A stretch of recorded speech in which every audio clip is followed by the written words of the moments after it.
আমার নাম সাঈদ বিন সীমান্ত। সাঈদ বিন সীমান্ত। সীমান্তর বয়স কত এখন? আমার বয়স 20। 20 কি হয়েছে? কিন্তু আপনাকে দেখে তো মনে হচ্ছে 13-14 বছর। না, 20-এ হবে এই যে মার্চ মাসের 16 তারিখে। বিউটিফুল। বলেন সীমান্ত, কি হয়েছে একবারে ছোটবেলা থেকে আপনার 20 বছরের গল্পটা শুনি। জি, আমি 2016 সালে পিএসসি পাশ করি। আমার দাদু বাড়ি হাজিবাড়া চামড়াপট্টিতে, আর আমার নানু বাড়ি হচ্ছে পাশাপাশি গ্যাঁ হোটেল মোড় করঞ্জা রোডে। তো ওখান থেকে আমি প্রথমে হচ্ছে আমার স্কুলেই আম্মু যেহেতু পড়ছে ওখানেই ভর্তি করে দেয়। ওখানে পড়াশোনা করার পরে ওখান থেকেই হচ্ছে আমি ছোটবেলা থেকেই ক্রিকেট খেলতে খুব পছন্দ করতাম। মানে পড়াশোনা করতে একদম মন চাইতো না, আম্মু জোর করে প্রাইভেট ম্যাডাম দিয়েছিল, তো উনি আসলে গাছের উপরে উঠতাম। আচ্ছা, বাবা কি করতেন আপনার? আমার বাবা হচ্ছে অতীতে চামড়া ব্যবসা করতো, বর্তমানে অটোর শোরুম আছে। আচ্ছা, ওকে, ফাইন। কয় ভাই বোন ছিলেন আপনারা? আমরা এক ভাই এক বোন। বোন বড়। বোন বড় ছিল? জি। ওকে, তারপর পড়াশোনা করতে চাইতেন না? হ্যাঁ, না, ছোটবেলা থেকে ক্রিকেট প্রতি আগ্রহ। আমার ছোট আন্টি, আম্মুর হচ্ছে ছোট বোন, ছোট খালা, উনি আমাকে হচ্ছে রংপুর ক্রিকেট একাডেমিতে ভর্তি করে দেয় আমার আগ্রহ দেখে। আচ্ছা। তো ওখানেই তার কাছে আমি তার হাত ধরেই ক্রিকেট খেলা শিখি। ক্রিকেট খেলা তার হাত ধরে শিখি। মাঝখানে পিএসসির কারণে একটু খেলাটা বন্ধ করে দিই। আম্মুর অনেক দিনের স্বপ্ন ছিল আমি কালেক্টরেটে ভর্তি হব।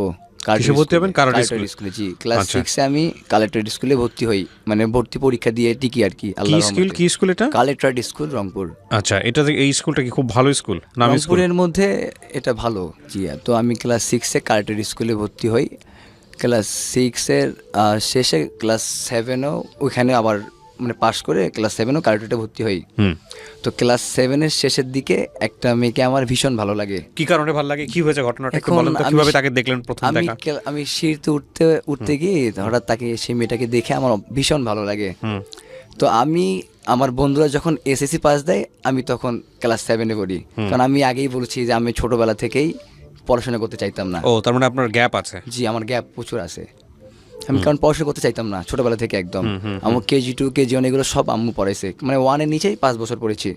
আচ্ছা। তো মেয়েটাকে দেখে আমার ভীষণ ভালো লাগে।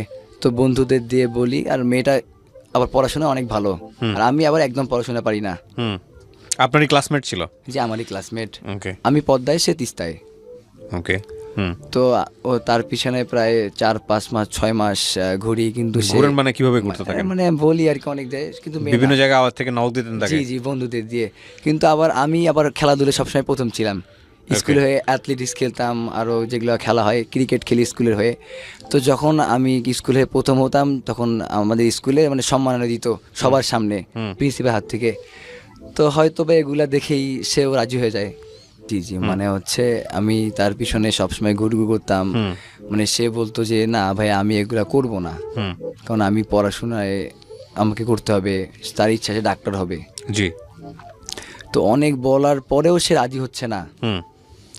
তো আমিও তো নাছর বান্দা, আমি ছাড়বো না। তাকে আমার অনেক ভালো লাগছে, সে অনেক ভালো মেয়ে, পর্দাশীল, নামাজ কালাম পড়ে। তো আমি তারপরে দেখতেছি যে একটু পড়াশোনায় আগ্রহী হচ্ছি, পড়াশোনা করতেছি, মানে কোচিংয়ে ভর্তি হচ্ছি। মানে সে যদি পড়াশোনা করি তাহলে সে রাজি হবে। তো কোচিংয়ে ভর্তি হইলাম, একটু পড়াশোনায় মন দিচ্ছি। আর স্কুলে আগে খুব একটা যাইতাম না, তার কারণে রেগুলার স্টুডেন্ট হইলাম। হওয়ার পরে স্যারকে মোটামুটি হালকা একটু হইলেও পড়ে দিতে পারি, হোমওয়ার্ক করা শুরু করলাম। এইসব জেনে তার বান্ধবী দিয়ে অনেক বলার পরে মানে সে বললো যে রিলেশনে যাবে না, সে ফ্রেন্ডশিপ করবে। ওকে। ফ্রেন্ডশিপ করার পরে আমার বন্ধু নাজি আর লামিম আমাকে ফেসবুক আইডি খুলে দিল। আমি কিন্তু ফোন চালাইতে পারতাম না, বাটন ফোনও চালাইতে পারতাম না ক্লাস 7-এ, অ্যান্ড্রয়েড ফোনও চালাতে পারতাম না। ক্লাস 7-এর শেষে আমার বন্ধু নাজিম আর লামিম আমাকে অ্যান্ড্রয়েড ফোনে আমার একটা আইডি খুলে দিল ফেসবুকে। জি, সিকে সাঈদ বিন সীমান্ত আইডির নাম। তো আমি বললাম ঠিক আছে, শুধু আমি থাকবো আর মানে যাকে পছন্দ সে থাকবে। কিন্তু সে বলতেছে না, সর্বনিম্ন 10টা বা 5টা ফ্রেন্ড রাখবে। তো আমি বললাম আচ্ছা 10টা বা 5টা ফ্রেন্ড তোরা নিয়ে হবে। এইভাবে তারপর তো যখন আইডিটা খুলে দিল তখন আমি আইডির মধ্যে আসক্ত হয়ে গেলাম। মানে সারাদিনে তো মানে সবসময় ওয়েট করতাম যে সে কখন লাইনে আসবে, এই ফেসবুকে আসবে। জি, সে মানে ওই ফেসবুকে ঢুকেই খালি একটাই, পড়াশোনা করি আর মাঠে যাই না যাই তখন একটাই চিন্তা, সে কখন আসবে, একটু কথা বলবো, একটু রিপ্লাই দেবে। জি, একটু ফেসবুকে কি কল করতেন নাকি ইনবক্স করতেন? ইনবক্সে এসএমএস ইনবক্স করতাম। করতেন, ওকে। তো এইভাবেই ফ্রেন্ডশিপ থেকে সে একদিন হঠাৎ বলল আচ্ছা চলে আমরা কোথাও ঘুরতে যাই। সেই প্রস্তাব দিল, জি। তখন আপনাদের মধ্যে সম্পর্ক হয় নাই নাকি শুধু খালি মানে ফ্রেন্ডশিপ আছে? জি। ওকে। তো আমি বললাম আচ্ছা, আমি তো বললাম এ তো দেখি মেঘ না চাইতেই বৃষ্টি। হুম তো আমি বলার আগেই তুমি বলে দিলা। বললো তো আমরা তো জাস্ট ফ্রেন্ড। হুম গিয়ে আমি সব বললাম যে আমি তো তোমাকে অনেক পছন্দ করি, আসলে আমি ফিউচারে তোমাকে নিয়ে অনেক স্বপ্ন দেখি। তখন সে আমাকে বলল আমি আমার বাবা মার বাইরে যাইতে পারবো না, তুমি যদি ভালো কিছু করো তাহলে আমি ভেবে দেখবো, এটাই। হুম তো এই আমার ফ্রেন্ড মানে ও যে এলাকায় থাকে থানার পিছনে, তো ওখানে আমার একটা ফ্রেন্ড, মানে আমি যে মেয়েকে পছন্দ করি ও ওই মেয়েকে পছন্দ করে। আচ্ছা। যখন আমরা ঘুরতে যাই তখন দেখে ফেলছে ওই ছেলেটা, দেখে সোজাসুজি ওই মেয়ের মানে যাকে পছন্দ করি তার বড় বোনকে কল করে। ওই মেয়েটাকে পছন্দ করতো, জি, মানে আমিও যাকে আপনি করি। পছন্দ করেন? হ্যাঁ, দুজনে আমরা Okay. ক্রিকেট খেলি। ওকে। তো সে বড় বোনকে ফোন করছে। জি, যে বলছে যে আপনার বোন সীমান্তর সাথে ঘুরতে গেছে। হুম তো আমি যখন তাজহার জমিদার বাড়িতে গেছিলাম ঘুরতে, নিয়ে ঘুরলাম, তারপর সে কফি শপের সুরুদ্দিনের সামনে গিয়ে ওখানে একটু খাওয়া দাওয়া করলাম। সে খাবে না জোর করে, তাও খাইনি, এটা সব বাসায় নিয়ে আসছি। পরে যখন ব্যাক হওয়ার পরে আমি তো একটু পরে যাচ্ছি ওর সামনে, বলি তুমি স্কুলে ঢুক, আমি ঢুকতেছি। তো ঢুকার পরেই দেখছি যে আমি পিছনে আসি, পানি খাচ্ছি। তো দেখছি ওর আম্মু দেখে ওকে একটা ঠাস করে একটা থাপ্পড় দিল। তো প্রথম দিন অনেক দেখা হওয়ার জোরে। পরেই মানে বাইরে তুই কোথায় গেছিলি আমাকে না বলে গেছিস কেন, হেভি। আর আমি তো কান্নাকাটি শুরু করে দিলাম। তারপর খাওয়ার পরে? জি, মানে আমাকে থাপ্পড় মারিনি, ওনার মেয়েকেই মারছে। ওটা দেখার পর আপনি কান্নাকাটি? আপনাকে জি। দেখছে? আমাকে দেখেনি উনি। আপনাকে দেখেনি। আচ্ছা, তারপর? তো আমি 4 তলায়, তো আমার বন্ধুরা আমাকে তুললো, আমি ভেঙে পড়ছি অনেক, কারণ ওকে মারছে আমার সামনে। তারপর থেকে ওকে আর স্কুল আসতে দিচ্ছে না ওর আম্মু। তারপর স্কুল আসতে দিচ্ছে না। আর আমিও তো মানে ও তো নাকি ওর আম্মু হাতে কোরআন শরীফ উঠাই দিছিল যে ওই ছেলের সাথে কথা বলা যাবে না, সম্পর্ক করা যাবে না, এরকম। কিন্তু সে কিছুদিন পরে আমি স্কুল যাওয়া বাদ দিয়ে দিই। আমি জানি আমি স্কুল যাওয়া বাদ দিলে সে আসবে স্কুলে। ও আচ্ছা, আপনি সেটা প্ল্যান করলেন যে যেভাবে আমি তাকে যাবো না। স্কুলে নিয়ে আসতে হবে। হ্যাঁ, জি, আমি স্কুল যাওয়া বাদ দেওয়ার পরে আমি আবার স্যার আর পছন্দের খেলোয়াড়, এই জন্য আমাকে স্কুলে ঢুকতে দেয় মধ্যবিরতিতে। আমি 3 নম্বর ক্লাসে স্কুলে ঢুকে পড়ি, বললাম যে আমাকে বাবু স্যার ডাকছে। ঢুকে পড়ে তার সাথে ভিতরে একটু কথা বলার জন্য রুমে চলে যাই। তখন গণিত শিক্ষক, মানে ওই স্যারও আমার অনেক মানে হচ্ছে অনেক ভালো সম্পর্ক। তো বললাম যে স্যার একটু খেলার কাজে আসছি, তো কথা বলি। তখন আমরা স্যারের সাথে পিছনে আমি কথা বলতেছিলাম, স্যার তো অন্য রুমে গিয়েছিল। তখন মানে হচ্ছে দেখার কারণেই আমার সাথে কথা বলতে মানা করছে, যে মানে আমার সাথে একদম টোটালি মিশতে মানা করে দিছে ওর আম্মু। তারপরে তো কোরআন শরীফ নাকি হাতে দিয়েছিল। আর এর মাঝখানে আবার ও আবার বাথরুমে ঢুকছিল যে সুইসাইড করবে। আমার বন্ধুরা আবার মানে স্কুলের বাথরুমে ঢুকছে সুইসাইড না, করার না, জন্য? ওর বাসার বাথরুমে। আচ্ছা, এটা আপনি জানলেন কিভাবে? এটা আমার বন্ধু বলছে যে ওরাই গিয়ে বের করছে। আচ্ছা। এখন তো আমি অনেক টেনশন পেয়ে গেলাম, খেলার মাঠ থেকে আবার বাসায় আসলাম, কিন্তু ওখানে তো যাইতে পারছি না। হ্যাঁ ওখানে যাওয়ার আমার কোনো ওয়ে নেই। হ্যাঁ তো তারপর আমি জেএসসিতে মানে জেএসসি পরীক্ষা দেই। হ্যাঁ জেএসসি পরীক্ষার ঠিক 4 মাস আগে আমার ডান হাত ভেঙে যায় ক্রিকেট খেলতে গিয়ে। ওকে। তো এই কারণে আমি তখন মানে কি দেখা সাক্ষাৎ বন্ধ নাকি জাস্ট কথাবার্তা চলতেছে? মানে দেখা অনেক কম, আমি স্কুলে যাইতাম না, আচ্ছা খুব কম। তো জেএসসির 4-5 মাস আগে আমার ডান হাত ভেঙে যায় ক্রিকেট খেলতে গিয়ে। আচ্ছা এই জন্য আমি ম্যাথ একদম করতে পারিনি, আর আমি একদম মানে ম্যাথ করতেও পারি না, মানে অঙ্কটা একদম পারি না। আচ্ছা আবার হাত ভাঙার কারণে করতে পারিনি। ওকে এজন্য এক সাবজেক্টে ফেল আসে জেএসসি পরীক্ষায় আমার।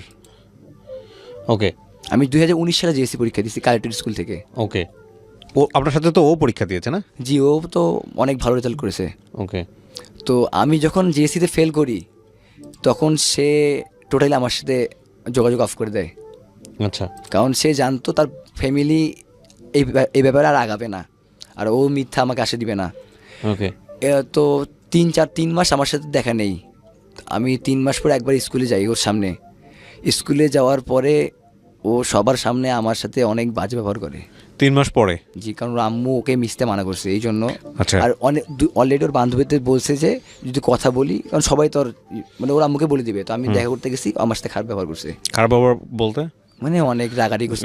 করেছে? না, তুমি আমার পিছনে আর আসবা না, আমি তোমার সাথে আগাতে পারবো না, তুমি এখন আমার থেকে জুনিয়র হয়ে গেছো মানে ক্লাসের দিক দিয়ে। ও আপনি ফেল করছেন? জি, আমি ফেল করছি, তো আমার সাথে তোমার এভাবে হবে না, এইগুলো বলতিস আর কি। হ্যাঁ।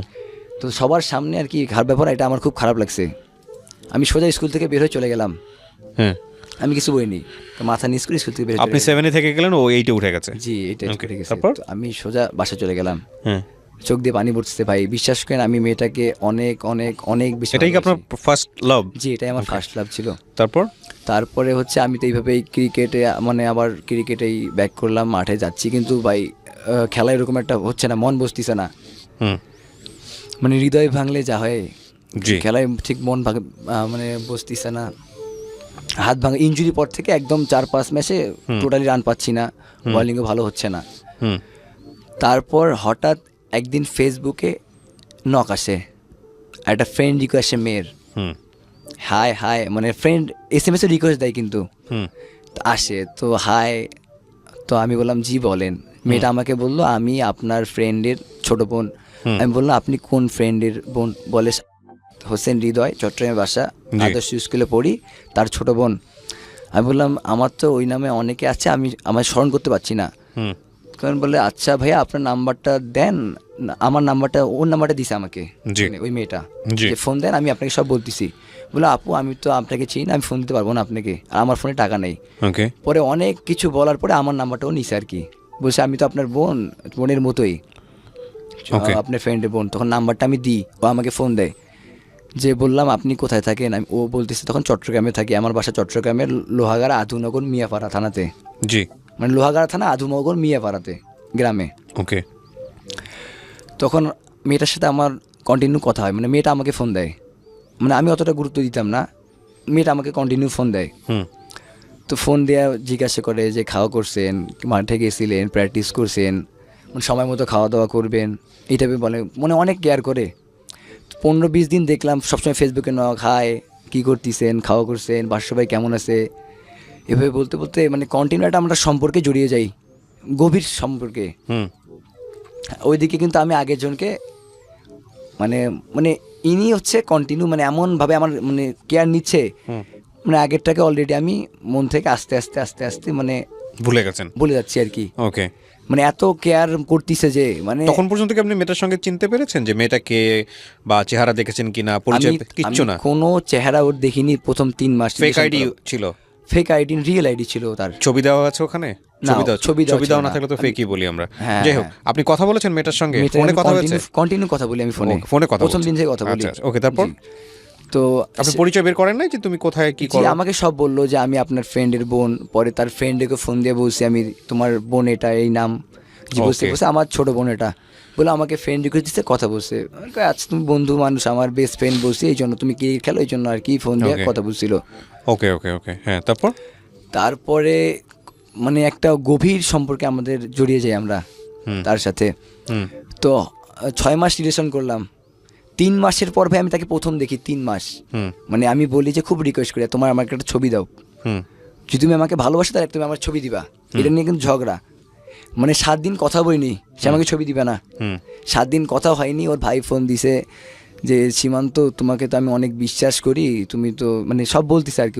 ওর ভাইকে ব্যাপারটা জানাইছো যে আমার সাথে রিলেশনে গেছে।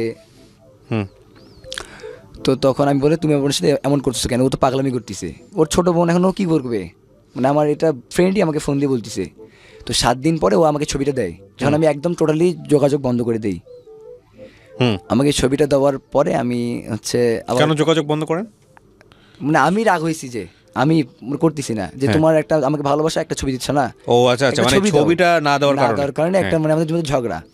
কারণ তুমি আমাকে দেখলে বলতেছে যে আমি দেখতে একদম ভালো না, তুমি আমাকে দেখলে পছন্দ করবা না, তুমি এত আমার সাথে যোগাযোগ নাও করতে পারো, এগুলো ভয় পাচ্ছে। আমি বললাম তুমি যেমনই হোক না কেন আমার কোনো সমস্যা নেই, আমি তোমাকে ভালোবাসি, তোমাকেই ভালোবাসবো। তারপরে ছবিটা আমাকে দেয়, ঠিক আমাদের রিলেশনের 6 মাস হতে যাচ্ছে, মানে একদম রাত, মানে দিনে 2000 SMS লাগতেছে ভাই আমাদের, ফোন SMS। আচ্ছা, ফোনে SMS কিনে ওকে কিনেছি, আমি করতেছি সারাদিনে, শুধু ওর সাথে কথা হচ্ছে ফোনে। আচ্ছা, তারপর 6 মাস পরে আমাকে সে বলে যে সীমান্ত, আমার খালাতো ভাইয়ের সাথে আমার বিয়ে ঠিক হয়ে গেছে, তুমি আমাকে এসে চট্টগ্রাম থেকে নিয়ে যাও। এই সেকেন্ড মেয়েটা? জি, সেকেন্ড মেয়েটা। ফার্স্ট যে মেয়েটা সে ক্লাসে উঠে গেছে তার সাথে আপনার কোনো যোগাযোগই নাই? তার সাথে আমার থেকে ওই থেকে যোগাযোগ নেই, আমাকে অপমান করার পর থেকে আমি তার সামনে আর যাইনি। আর যে মেয়েটার সঙ্গে আপনার বর্তমান সম্পর্ক, ফেসবুকে পরিচয় আমার সাথে। ওই মেয়েটা কোন ক্লাসে পড়তো? ও অলরেডি SSC পাস করছে। ও কি জানতো যে আপনি ক্লাস 7 এ পড়েন? জি, আমি 8 ফেল এটা বলে দিছি ডাইরেক্ট। তারপরও আপনাকে পছন্দ করতেছে? তারপর পছন্দ করছে, নক করতেছে। তারপর তো তো আপনার যে বয়সে বড় ছিল মেয়েটা? না, আমার থেকে 2 বছরের জুনিয়র। আর আমি তো আগে বলছি আমার গ্যাপ গেছে। হ্যাঁ, তারপর আমি তো কি বলবো, আমি হঠাৎ করে এটা শুনে একদম প্রথম ধোকা খাইছি। দ্বিতীয়টাকে মানে যাকে আমি ভালোবাসি তাকে আমি পাই নাই, যে আমাকে ভালোবাসে আমি তার হতে চাই, মানে তার আমি যেন তার ভালোবাসাকে যেন অমূল্য না হয়। মানে আমি যাকে ভালোবাসি ভাই আমি কিন্তু তাকে পাইনি, যে আমাকে ভালোবাসে সে যেন তার ভালোবাসাটা পায়। আমার মাথায় এটা, কারণ আমি ভালোবাসার বিচ্ছেদের কি দুঃখ সেটা আমি পাইছি। তো আমি এখন কি করবো, আমার কাছে 3,000 টাকা ছিল, আমার বন্ধুর ও আমাকে 1,000 টাকা দেয়, আর 2,000 টাকা আমার খেলার গিয়ার্স বিক্রি করে দিয়েছিলাম, মোট 6,000 টাকা। আমার চাচা ওনার বাস আছে চট্টগ্রামের, তো আমি বুদ্ধি করে বলি যে চাচা আমার চট্টগ্রামে খেলা আছে। ওকে, আমরা যেখানটায় ছিলাম, আপনি ও থাকতো চিটাগাঙে আর আপনি থাকতেন কোথায়? রংপুরে। ওর বাসা থেকে আমার বাসা 680 কিলোমিটার ডিস্টেন্স। হ্যাঁ, তো আপনি চট্টগ্রাম থেকে আরো 100 কিলোমিটার দূরে। আপনি ওকে নিয়ে আসার চিন্তা করতেছেন কি হিসেবে, মানে বিয়ে করবেন? যে আমি ওকে বিয়ে করবো। এই দ্বিতীয়বার আমি। কত সালের ঘটনা এটা? এটা হচ্ছে 2020 সাল। এই তো কদিন আগের ঘটনা। বিয়ে করবেন, খাওয়াবেন কি করতেন আপনি ওই সময়? আমি ওই সময় কিছু করতাম না, শুধু ক্রিকেট খেলে। ফেল করে কি আপনি লেখাপড়া ছেড়ে দিয়েছেন ওই সময়টাতে? আমি ফেল করার পর ওটাই পড়া ছিল শেষ। আর পর যান না স্কুলে? না, স্কুলে যাই না, কিন্তু স্কুলে ভর্তি দেখাই, স্কুল লিগ খেলি, শীতকালীন উইন্টার স্কুল এগুলো টুর্নামেন্ট খেলি। স্কুলের হয়ে খেলেন? জি, স্কুলে হয়ে খেলি, ভর্তি বিভিন্ন জায়গায় খেলেন। আচ্ছা, তো এই আপনি আপনার পিএসসি তে রেজাল্ট কি ছিল? 4.58। ভালোই তো ছিল রেজাল্ট। জি, ওই যে লেখাপড়া করতেন না? বাপ মাই কিছু বলতো না আপনাকে? আম্মু সবসময় করতো, কিন্তু আমার সবসময় ফোকাস ছিল খেলাধুলার দিকে। বাবাও কিছু বলতো না আপনার? বাবাও অনেক গালাগালি। কয় ভাই বোন ছিলেন আপনারা? আমরা 1 ভাই 1 বোন। আপনি বড়? না, আমি ছোট। বোনটা কি করতো? বোন হচ্ছে মাদ্রাসা লাইনে পড়ার পরে বিয়ে দিয়েছি। আপনি মাত্র একটা ছেলে? জি। সে লেখাপড়া করে না? বাবা কি করতো আপনার? বর্তমানে অটো রিক্সা, ব্যাটারি, একটু আগে বলতেছিলেন। হ্যাঁ, তো আপনাদের তো পড়াশোনার না হওয়ার তো কোনো কারণ আমি দেখি না। লেখাপড়ার মানে করার জন্য টাকা পয়সার কোনো অভাব নাই, বাবা বিজনেস করতেছে, খাওয়া দাওয়া কোনো কিছুর অভাব নাই। একটা মাত্র ছেলে আপনার বাবার তো বুক চাপড়ায় মরে যাওয়ার কথা যে একটা মাত্র ছেলে পড়াশোনা করে না।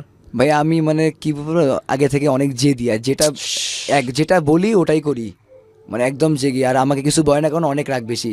একটা কথা বলি আপনাদেরকে, আজকে যেসব ছেলেমেয়েরা এটা শুনতেছেন, আমি জানি না কতজন টিনেজার ছেলেমেয়েরা এটা শুনবেন। বাবা মা আপনাদেরকে হয়তো অনেক পছন্দ করে, অনেক ভালোবাসে, যে কারণে বাবা মারা খুব হার্ড স্টেপ নিতে পারেন। আমি নিজেও বাবা হয়েছি, আমার 2টা মেয়ে। আমার বড় মেয়েটার বয়স 4 বছর, 4.5 বছর, বা ছোটোটার বয়স মাত্র 6 মাস। তো আমার মেয়েটা তো বড় হচ্ছে, মাঝে মাঝে আমি জেদ করলে আমি দেখি, আমি বুঝি যে এই জায়গাটায় তাকে অনেক বেশি শাসন করা প্রয়োজন, কিন্তু আমি করে উঠতে পারতেছি না, ছোটোর কারণে হোক বা যে কোনো কারণেই হোক না কেন। তো এই যে ব্যাপারটা, এইটা আমি যখন সন্তান ছিলাম আমার বাবা মায়ের, তখন আমরা বুঝতাম না।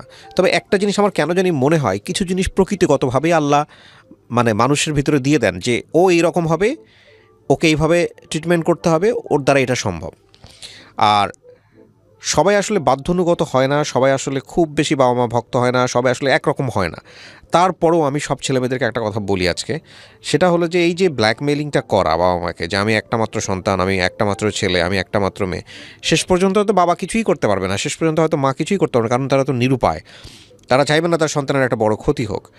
কিন্তু এটা ঠিক যে এটা আসলে আপনার বাবা মাকে আপনি যে বাধ্যটা করলেন, এটা যে আপনার জন্যে কত বড় ক্ষতি, আপনার নিজের জন্য কত বড় ক্ষতি, এটা জীবনে যখন আপনি বুঝতে পারবেন, তখন আর আপনার পিছন দিকে ফিরে নিজেকে কারেকশন করার কোনো সুযোগ থাকবে না। শোনেন আপনারা গল্পটা। তারপর কি হলো? আমি 6,000 টাকা ম্যানেজ করলাম। কার কাছ থেকে নিলেন এই টাকাটা? আমার কাছে 3,000 টাকা ছিল। আচ্ছা। আমার ক্রিকেটের খেলার জিনিস 2,000 টাকায় বিক্রি করলাম, আর 1,000 টাকা আমার বন্ধু আফরাজের কাছ থেকে নিলাম। এই 6,000 টাকা বন্ধু জানতো যে আপনি কি করতে যাচ্ছেন? জি, আমি ওকে বলছি। হ্যাঁ, তারপর এখন তো ও জানে যেটা আমি বলছি ওটা করবোই আমি, তো আমাকে দিল ম্যানেজ করে 1,000 টাকা। এই 6,000 টাকা নিয়ে আমি চট্টগ্রামের উদ্দেশ্যে রওনা হলাম। চাচাকে বললাম চাচার কাছে যাচ্ছি ফ্রিতে, বলছি আমার চট্টগ্রামে খেলা আছে। তো আমি প্রায় 18 থেকে প্রায় 19 ঘন্টা চট্টগ্রাম থেকে ভাই, আবার কিন্তু 100 কিলোমিটার লোহাগাড়া। এর আগে তো আপনি যান নাই কখনো? কোনোদিন নাই, ফার্স্ট টাইম। আচ্ছা। তো আমাকে বাস গিয়ে নামাই দিল অলংকারে, আমি কিছু চিনি না, আমি কোথায় যাব। আমি ফোন দিচ্ছি, একে জিজ্ঞাসা করতেছি, ওকে জিজ্ঞাসা করতেছি যে ভাইয়া লোহাগাড়া থানাটা কোন দিকে, কেউ চিনতেছে না।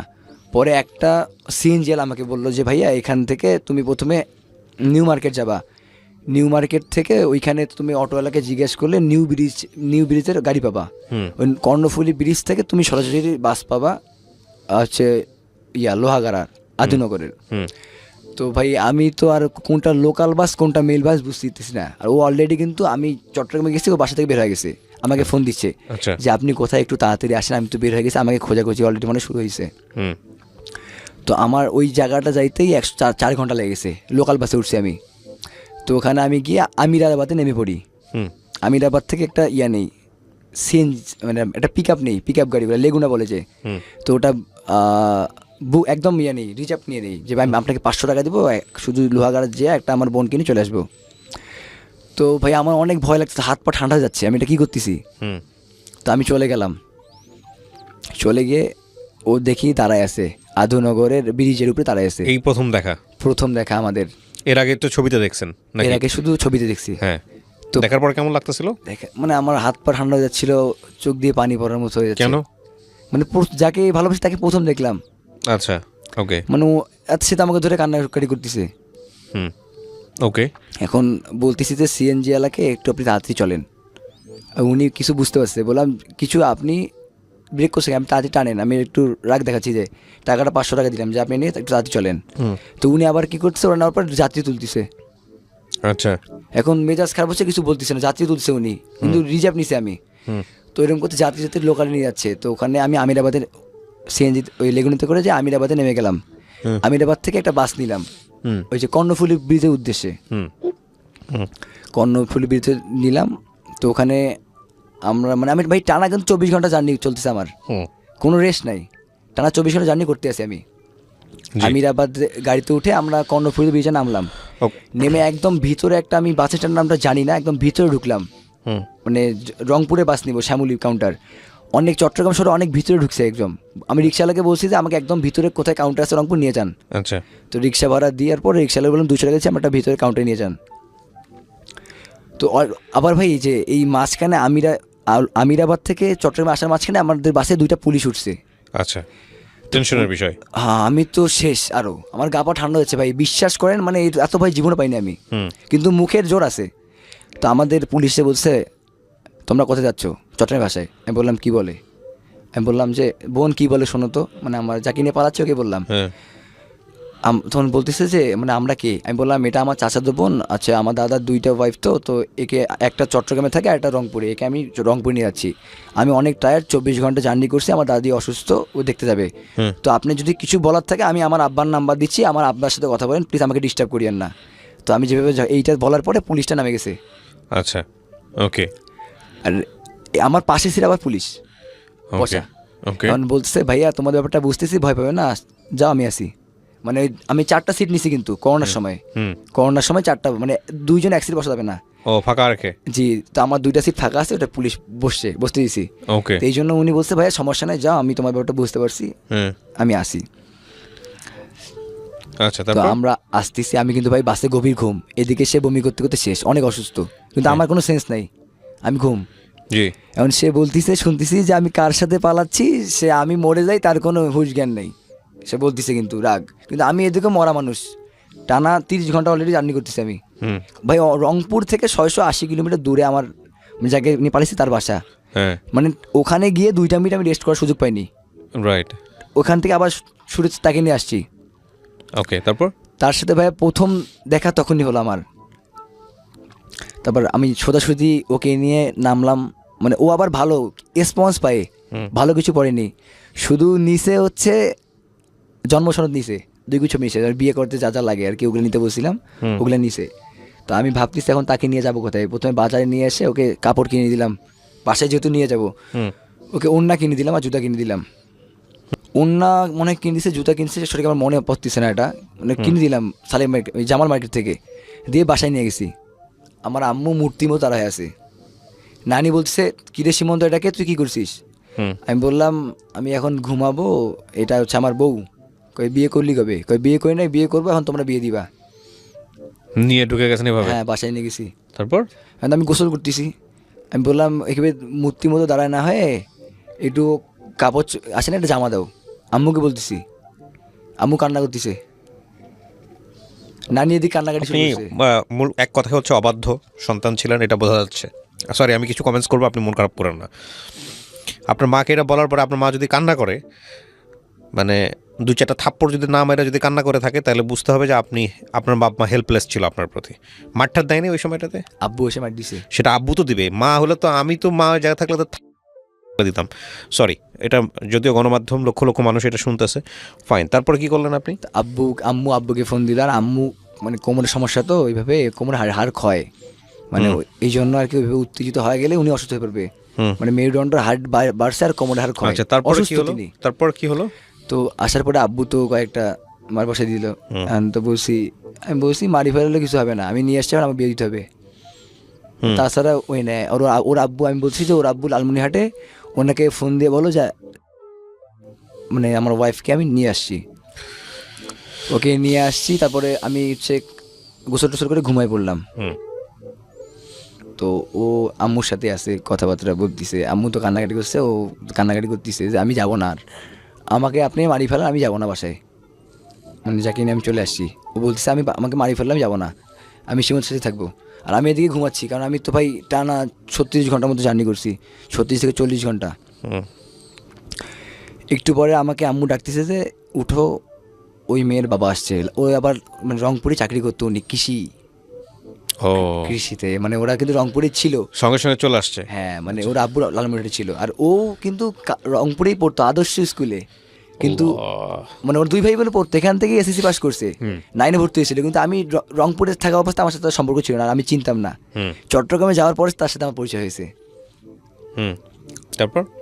তার বাবা আসার পরে আম্মু আমাকে ডাকলো, আমি উঠে গেলাম। তো উঠে গিয়ে সালাম দিলাম, যে বললো যে বাবা তোমরা এই কাজটা করলা কেন। উনি আবার অনেক ঠান্ডা, মানে অনেক ভালো, মানে অত রাগেই কিন্তু আমার সাথে কোনো রকম ইয়ে করে নাই। বাবা তোমরা এটা কাজ করলে কেন? আমি বললাম বাবাই বলছি আমি, যে আমরা দুজনের সিদ্ধান্তে এটা করছি। সে আমাকে বলছে তার নাকি আপনি বিয়ে ঠিক করছে, আমাকে আনতে বলছে, আপনি আনছি, আপনি ওর কাছে জিজ্ঞাসা করতে পারেন। ও নাইলে বলছে যে ও সুইসাইড করবে, আমাকে এটা বলছে, আমি এই জন্য নিয়ে আসছি ওকে। তখন ও বলতেছে এখন তো বাবা আমার, আচ্ছা তুমি যেহেতু দুজন, মানে অনেক আব্বু মানে যেহেতু বলতেছে যে ওরা দুজনকে পছন্দ করতেছে, মানে জানে আমার আব্বু যে আমি এদিকে আবার জেএসসি ফেল করার পরে একটা কথা বলি নাই যে আমি কিন্তু আবার ঘুমের ওষুধ খেয়ে ফেলছিলাম বেশ কিছু, 2-3 দিন আমার সেন্সও ছিল না। তো ওটা মনে আসছে, আবার আমি এরকম মানে আর কি একটু রাগ হইলে অনেক কিছু করে ফেলি। তো বাবা তখন ওনার আব্বুকে বলতেছে যে এখন ওরা যেহেতু দুজন ছেলে পাগলামি করতেছে, মানে আপনি যদি নিয়ে যান, আমার ছেলে একটা আপনার মেয়েও একটা, যদি ওরা কিছু করে ফেলে, আমার আব্বু এটা ভয় পাচ্ছে, তার সারা জীবন হারাইতে হবে তাদেরকে। তখন আপনি একটু দেখেন কি করা যায়, আমার তরফ থেকে না নেই, আমার আব্বু বলে দিছে যে আমার তরফ থেকে না নাই, কিন্তু আমি চাই একটু আপনার মেয়ে আপনার বাসায় থাক, আমার ছেলে আমার বাসায় থাক, কিন্তু আমরা এটা মানতেছি না। ও বলছে যে না এটা হবে না, আমি বলছি এটা হবে না, একসাথে যা হবার এখানেই হবে। হ্যাঁ, এখন তো আমাকে ওর বাবা বুঝাচ্ছে, আচ্ছা বাবা আমার তো এলাকায়, ওর আবার এলাকার মানে ওর আব্বু আবার এলাকার সর্দার বলে, মানে কাউন্সিলের মতো আর কি, সর্দার। তো বাবা আমার তো এলাকায় অনেক সম্মান আছে, মানে মান-ইজ্জত আছে, যদি শুনে আমার মেয়ে পালায় চলে আসছে, আর চট্টগ্রামে কিন্তু ভাই এইসব নাই, চট্টগ্রামে এইসব কিন্তু এলাও না। আচ্ছা, তো আমাকে বুঝার পরে বলে যে আমি নিয়ে যাই, আমি তোমাকে কথা দিলাম আমার মেয়েকে তোমার সাথেই বিয়ে দিব, আমাকে মানে সে কথা দিচ্ছে, কিন্তু আমি রাজি হইলেও সে যাবে না, মেয়ে যাবে না। পরে আমি পাশে নিয়ে গেলাম, যে বলছে আরে তোমাকে আমি একবার উঠাই নিয়ে আসছি, যদি তোমাকে আমার সাথে না দেয় আমি আবার উঠাই নিবো, এটা এই বিশ্বাস আছে, তোমার বিয়ে অন্য কেউ দিলে আমি তোমাকে ওখান থেকে উঠে নিয়ে আসবো, একবার জানছি না, বলে হ্যাঁ নিয়ে আসছো, এবার বুঝে ওকে পাঠিয়ে দিলাম। ও কিন্তু আবার টানা জার্নি, বাসায় আমার 4-5-6 ঘন্টার মতো ছিল অনলি, ও থেকে আবার বাবার সাথে আমি পাঠিয়ে দিলাম। তারপর প্রথম 2 দিন আমি ফোন দিচ্ছি, ফোন অফ, আমার মাথা খারাপ হয়ে যাচ্ছে, কি হচ্ছে, ফোন অফ কেন? হৃদয়কে ফোন দিচ্ছি, যে বলছে আমার বোন ঘুমাচ্ছে। আপনার জুনিয়র ছিল না আমার ফ্রেন্ড? আচ্ছা, ক্লোজ ফ্রেন্ড ছিল, মানে বেস্ট ফ্রেন্ড বললেই চলে। ওর ভাই? হ্যাঁ, ওর ভাই, বড় ভাই। ও জানতো সমস্ত কিছু, এগুলো সব জানে, ও জানে, ওর এক মতামত ছিল, ওর সাপোর্ট ছিল, ওর ফুল সাপোর্ট ছিল, কিন্তু পালার বিষয়ে ওকে আমরা কিছু বলি নাই, ওটা কিছু বলি নাই, একদম গোপন। তো দিয়ে যাওয়ার পরে প্রথম 2 দিন কথা হয়নি কারোর সাথে, তো আমার মাথা খারাপ হচ্ছে, আবার হিতে বিপরীত হয়ে গেল নাকি। 2 দিন পরে আমাকে ফোন দিল, মানে এই 2 দিন আবার আমি খাওয়া দাওয়া করিনি একদম, মানে কি হচ্ছে গভীর একদম অনেক টেনশনে পড়ে গেলাম। পরে ফোন দিল যে সব ঠিকঠাক আছে, তোমার সাথে হচ্ছে আব্বু, মানে ওর আবার আম্মু কিন্তু রাজি ছিল না আগে থেকে, ওর সবাই রাজি, ওর আম্মু রাজি না, কিন্তু ওর আব্বু রাজি। তারপর কুরবানি ঈদের মানে আগস্ট মাসের 7 তারিখে বিয়ের তারিখ ঠিক হয় পারিবারিকভাবে? পারিবারিকভাবে ওকে। কথা বলে। ওদের একটা যে, সাংবাদিক ভাইয়া আছে মানে আমার ওয়াইফের, সে সব কিছু দায়িত্ব নেয় আর কি। মানে উনি হচ্ছে সাংবাদিক টিভির, আপনাদের লোকাল সাংবাদিক? জি ওখানকার। তো উনি সব কিছু দায়িত্ব ওনার মানে আমার শ্বশুর ওনাকে দেয় যে এটা সব কিছু কথাবার্তা বলে।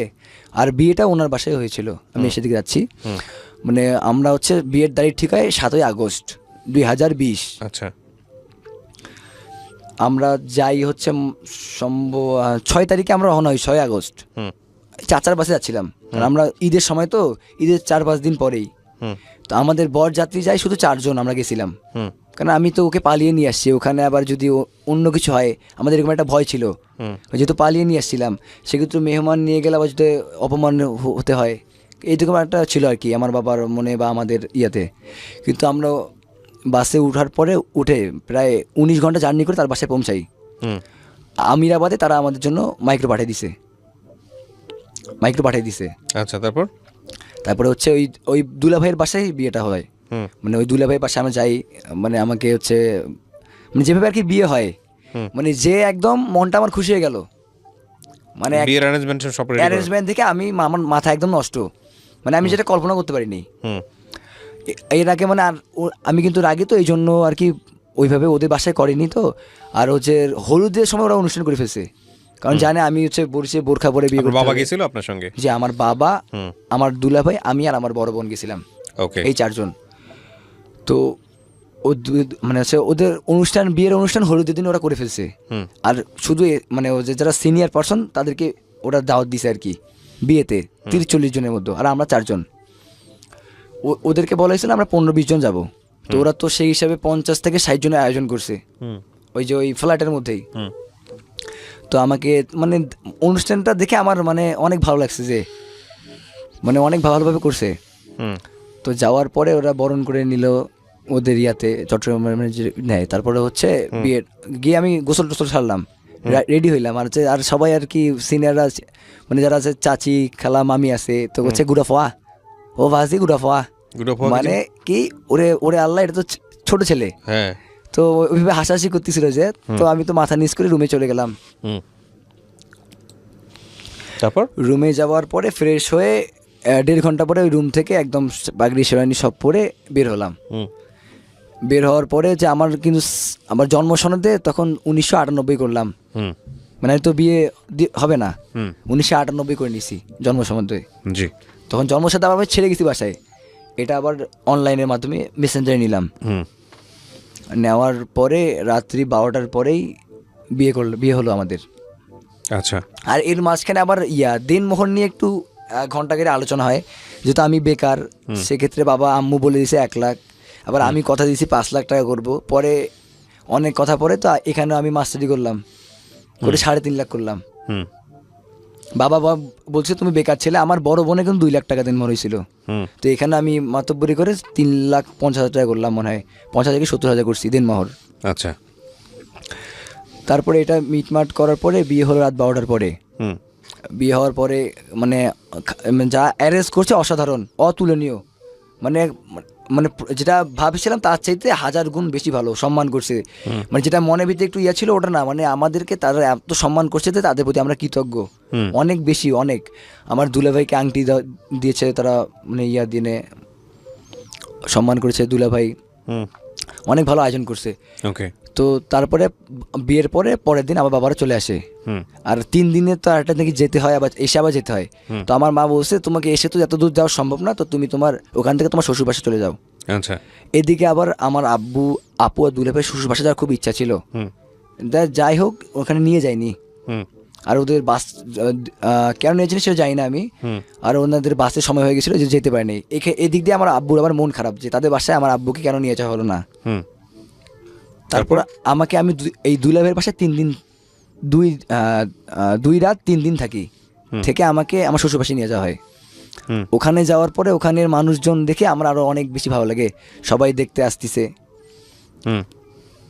জিজ্ঞাসা করতিস, সবাই দেখতে আসতেছে, মিষ্টি খাওয়াচ্ছে, কেউ চিনি খাওয়াচ্ছে, আবার কেউ পান খাওয়াচ্ছে, লাল হইলে বলে বউ অনেক ভালোবাসবে, এরকম কিছু রীতিনীতি ওইদিকে আর কি। তো এইটা হওয়ার পরে আমি ওখানে প্রায় 5-6 দিন থাকলাম চট্টগ্রামে। আচ্ছা, থেকে আমাকে হচ্ছে ওয়াইফ সহ আমাকে আমার শ্বশুর বাসে তুলে দিল। ওকে।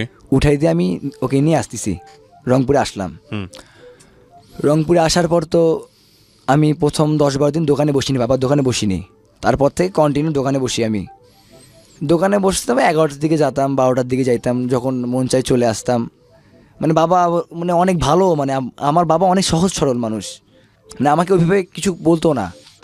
তো আমি দোকানে কন্টিনিউ বসি।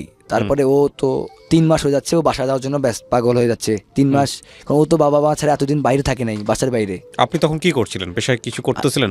ওই যে বাবার দোকানে বসতাম। বাবার দোকানে জি, বসতেছিলেন, সকালে আচ্ছা, হ্যাঁ। বাবার সাথে ফুল সময় দিতাম। ওকে, তারপর? বিয়ের 4 মাস পরে আমার কাছে আমি 20,000 আমার কাছে কিছু টাকা জমাইছিল। তো ওগুলা নিয়ে আমি আমার ওয়াইফকে নিয়ে শ্বশুর বাসায় যাই। হুম মানে যে ক্রিকেট খেলে কিছু টাকা জমাইছিলাম, হুম ওইটা নিয়ে শ্বশুর বাসায় যাই। আচ্ছা, মানে আমার শ্বশুর শাশুড়ি এত ভালো, কল্পনার বাইরে। আমাকে নিয়ে শাশুড়ি তার হচ্ছে বাবা বাসায় গেল, মানে আমার হচ্ছে ওয়াইফের নানি বাসায় গেছে। শ্বশুর নিয়ে তার হচ্ছে বোনের বাসায় গেছে, ভাগ্নির বাসায় গেছে, কক্সবাজারে ঘুরতে নিয়ে গেছিল। মানে সবখানে তারা আমাকে, মানে আব্বু বলছিল যে একা ছাড়িয়েন না, তারা নিয়ে আমাকে ঘুরতেছে, মানে অনেক ভালোবাসে। মেজো মা তো আমার শাশুড়ি তো রান্না করছে, মানে ওখানে আসি কন্টিনিউ খাই, মানে দিনে একবার হলো দাও তো ওদের রুমেই, মানে ও চাচা মানে বিষয়টা গেছে এরকম যে ও আসলে কি করবে, ওর তো বাবার বিজনেস আছে, ও বিজনেস দেখবে, সো ওর একটা মান সম্মান কদর আছে আর কি শ্বশুরবাড়ির ফ্যামিলিতে। হ্যাঁ, ঠিক আছে, ওকে, তারপর?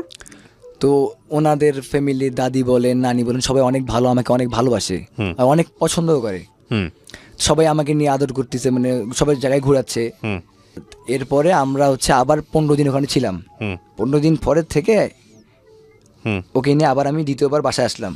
হুম দ্বিতীয়বার বাসায় আসার পর একটা জিনিস, মানে হচ্ছে একটু তো মানে আমার আম্মু আর ওর একদম মিলতিছে না, বনতিছে না। হুম মানে প্রথম 4 মাস কিন্তু ঠিক ছিল, হুম মানে এখন একটু কিছু, মানে আমি যদি ওকে মারি কেটে ফেলি তবুও 2 মিনিট পর ঠিক আমার সাথে, কিন্তু অন্য কেউ কিছু ওকে বলতে পারবে না। ওকে, কিছু বললেই আম্মুকে কথায় কথায় গালি দিত। আর এখন তো আমি যার জন্য পৃথিবী দেখছি, সে তো আমার জন্মদাতা মা। এখন সে যদি আমার ওয়াইফ যদি তাকে গালি দেয়, সেটা তো আমি মেনে নিব না। আমাকে আম্মুকে গালি দিলে আমি ওকে মারধর করতাম, গালি দিলে কেন? আর ও কথায় কথায় গালি দিত। ওকে, ও অনেক ভালো, আমাকে অনেক ভালোবাসে, কিন্তু ওর দোষ একটাই, ও কথায় কথায় আম্মুকে গালি দেয়। গালি দেয়, তারপর? জি, এটা তাকে আমি এত বুঝাই যে দেখো ওটা তো আমার এটা করা যাবে না, হ্যাঁ। মা হয়, করা যাবে না, কিন্তু মানে ওর মোট কথা যে ও আর মানে ও এটা বুঝতে পারে না যে ওর আব্বু আম্মু ছাড়াও থাকতে পারবে না। আচ্ছা, এখনো আচ্ছা, এই ফিলটা করতেছে হ্যাঁ। যে ওর আব্বু আম্মু ছাড়া থাকতে পারবে না। তবু আবার 3 মাস পরে বাসায় নিয়ে গেলাম ওকে। হুম এর মাঝখানে কিন্তু আবার 3 মাস ওর আব্বু, এই যখন নিয়ে গেলাম না, তখন ও আর ব্যাক করলো না। হুম বলে তুমি যাও, আমি পরে যাব, আমি এখানে থাকবো। তো 2 মাস ওর বাসায় থাকে, আমার সাথে কিন্তু যখন যোগাযোগ নাই 2 মাস। হুম মানে একটু ফোন দিলে কথা হয় ওইভাবে না। এখন ওর যে এই যে গ্যাঞ্জামটা আম্মুর সাথে, মানে এই যে এখানে পানি পড়ছে কেন আর কি, তোমরা তো 10, মানে বউ শাশুড়ি হ্যাঁ যেটা আমরা 10-11টার দিকে ঘুম থেকে উঠতাম একটু লেট করে। ও তো এইটা নিয়ে আর কি অনেক সমস্যা বাসায় সৃষ্টি হয়ে গেল আর কি, মানে বাংলায় বলা হয় বউ শাশুড়ি যুদ্ধ মতোই শুরু হয়ে গেল। আর আমি তারপরে এখন কি করি, তো আমি ওকে বাসায় রেখে আসলাম। 2 মাস পরে হ্যাঁ আমি চট্টগ্রামে গেলাম আবার। হ্যাঁ যে বলতেছি ও বলতেছে যে আমি যাব না, আমি যাব না। এখন যাব না বললে, আমি বললাম তোমাকে বিয়ে করছি, আমি বিয়ে করবো, যাব না বলে তো না। তো ওর আব্বুর আমি ম্যানেজ করলাম অনেক হাত পা ধরে, যে আরে এরকম হবে না। ওর আব্বুর আমি কিন্তু এই কিছুদিন আগে, মানে হচ্ছে 4-5 মাস আগে, 4 মাস হবে, মানে ওকে লাস্টবার কিন্তু ওর আব্বুর পা ধরে আমি নিয়ে আসছি বাসায়। হ্যাঁ যে আমি তো ওকে অনেক ভালোবাসি, ওকে থাকতে পারবো না আমি, এবার দেন আর কোনো সমস্যা হবে না। ওকে, তো ওকে আমি নিয়ে আসি, অনেক কিছু ম্যানেজ করে, অনেক কষ্ট করে ম্যানেজ করে নিয়ে আসি। নিয়ে আসার পরে ওইটা আবার একই সমস্যা। আচ্ছা, তো একই সমস্যা হওয়ার কারণে আম্মুর সাথে একদম তার বনেরা বনতিছে না। হ্যাঁ। মানে সে আমার ওয়াইফ আম্মুকে দেখতে পাচ্ছে না, কি আমার আম্মু ওয়াইফকে দেখতে পাচ্ছে না, আমি বাসায় থাকি না, এটা বলতে পারবো না আমি। হ্যাঁ কারণ আমি বাসায় থাকি, বাইরে থাকি আমি। তো আমি বললাম আচ্ছা এত সমস্যা, আচ্ছা তাইলে আব্বু খরচ করে আনলো। হ্যাঁ আর আমি আব্বুকে বললাম আচ্ছা তাহলে আমি একটা চাকরি করি। ওকে, বাবাকে বললাম, বাবা বললো তাহলে ঠিক আছে, তোমার ছোট দাদু মাহবুব টেরাস, মানে এটা আমার হচ্ছে আব্বুর ছোট চাচা, ওকে, আমি ওখানে একটা চাকরি নেই, আর এই চাকরি নেওয়ার 1 সপ্তাহ আগেই আমার আব্বু 1 সপ্তাহে খরচ করে দিল, দিয়ে বললো আচ্ছা বাবা তাহলে তোমরা তোমাদের মতো খাও, যেহেতু তোমার আম্মুর সাথে হচ্ছে না, সে তাহলে তোমার বউয়ের সাথে তোমার আম্মুর কথা নেই, তোমার মতো তোমার আম্মু তোমার আম্মুর মতো। আমি কাজে ঢুকে পড়লাম। এই অলরেডি ভাই তার জন্য আমি পড়ালেখা বাদ দিছি, আমি খেলাধুলা বাদ দিয়ে দিছি একদম। মানে মাঝে মাঝে আর কি ম্যাচ খেলতে যাই শুধু, যদি কোথাও থেকে বলে বাইর টিম আসে বা ঢাকার বাইরে বা মানে এই সিলেটে কোথাও খেলা হইলে আমার বড় হইলে ডাকলে আমি চলে যাই খেলতে, ওটা আমার কেউ আটকাতে পারে না। ওকে। আর ওটা আবার সে ওইভাবেই মানে প্রথমে পছন্দ করলে পরে আর পছন্দ করতেছে না, কারণ ক্রিকেটে অনেক ব্যয়, টাকাটা নষ্ট হচ্ছে, তো সেক্ষেত্রে রাগ হচ্ছে যে তুমি কেন যাচ্ছ খেলাধুলায়, তুমি তো বলছো খেলাধুলা করবা না। তারপর হচ্ছে আমি সপ্তাহে 1500 টাকার বেতনে দাদুর শোরুমে কাজ শুরু করলাম। মানে সেই শোরুমে আমাকে দোকান খুলতে হয়, সব কাজ এক কথা সব কাজ করতে হয়। কিন্তু সব কাজ করতে হলেও দাদু সবসময় পরিচয় দিত এটা আমার নাতি। মানে এইটা খুব ভালো লাগতো যে যেই আসুক না কেন যে এ আমার নাতি। ওকে। আর এই জন্য আমি মানে ওখানে সব রকম কাজ করতাম, কিন্তু সেটা এনে 4 মাস তার কাছে আমি ওখানে কাজ করছি, মানে সপ্তাহে 1500 টাকা করে দিচ্ছে। ওকে। এই 1500 টাকা দিয়ে হচ্ছে আমার ওয়াইফের হাতে আমি দিয়ে দিতাম। প্রথমে 2-3 সপ্তাহ 4 সপ্তাহ আমি টাকা দিতে পারি নাই, মানে একটু আম্মুকেও দিছি, মানে নিজের একটু ডাক্তার দেখাইছি দুইজনই, মানে ওর একটু ডাক্তার দেখানো হয়েছে। আমার প্রথম 3-4 সপ্তাহ টাকা দিতে পারিনি আমি, মানে বাজার খরচ কিন্তু আমি একদম আলাদা হয়ে গেছি। আমাদেরটা আমরা খাচ্ছি, আর হচ্ছে আব্বু আম্মুরটা আব্বু মুড়ি ওনার। এই আলাদাটা কি আপনার ওয়াইফের কারণে আপনি হইছেন? জি আমার আব্বু আমাকে দেখতেছে যখন হচ্ছে না তখন আলাদা করে দিল, আলাদা কারণ যেহেতু ভাই একদম হচ্ছে না, প্রত্যেকটা মোমেন্টে ঝামেলা হচ্ছে। তো তারপরে আমি যখন কাজ শেষ করে বাসায় যাই, তখন ভাই আমি তো কিন্তু ভালোবেসে বিয়ে করছি, তো তখন আমার বউ আমাকে বলে না সারাদিন কেমন কাটলো। একটু খেয়াল করবেন যারা শুনতেছেন, টাকার গান কিন্তু ভাই বিশ্বাস করেন, টাকা দাও এই কথাটা আগে, তুমি সারাদিন কি করছো কি খাইছো এই কথাটা না, আগে টাকা দাও। এই জিনিসটা আমার খুব খারাপ লাগতো, যে তুমি জিজ্ঞাসা করো আমি সারাদিন কেমন ছিলাম। আর ভাই ওখানে সব রকম মানে শোরুমের সব রকম কাজ আমি সামলাই। আর দাদুর একটা ম্যাচও আছে, ছাত্রী নিবাস, ওটা আবার সিট বুক টুক দিতে হয়, ওটা মেয়ে আসলে সব কিছু উঠাই দিতে হয়, ওটা দায়িত্ব আমাকে। ওকে। ওটাও মানে বাসা ম্যাচ আর শোরুম 3টা দায়িত্ব আমার উপরে। কিন্তু আমরা স্টাফ 4জনই আত্মীয়, আর 2টা দাদা আছে, সবচেয়ে বেশি কাজ করতে হয় আমাকে। ওনাদের বেতন 15,000 টাকা করে মাসে, আর আমি তো ছোট, কিন্তু কাজ সবচেয়ে বেশি করতে হয় আমাকে। সম্পর্কে দাদা হইলেও কিন্তু ভাই যখন মানুষ মানে টাকা দেওয়ার বেলায় কিন্তু কোনো সম্পর্ক নাই, ওই সপ্তাহ শেষে 1500 টাকাই। যখন ওয়াইফ ছিল মাঝে মাঝে 1600 দিত, 1800 টাকা দিত। এই যুগে এগুলাটা কিন্তু কিছু না, খেতেই শেষ।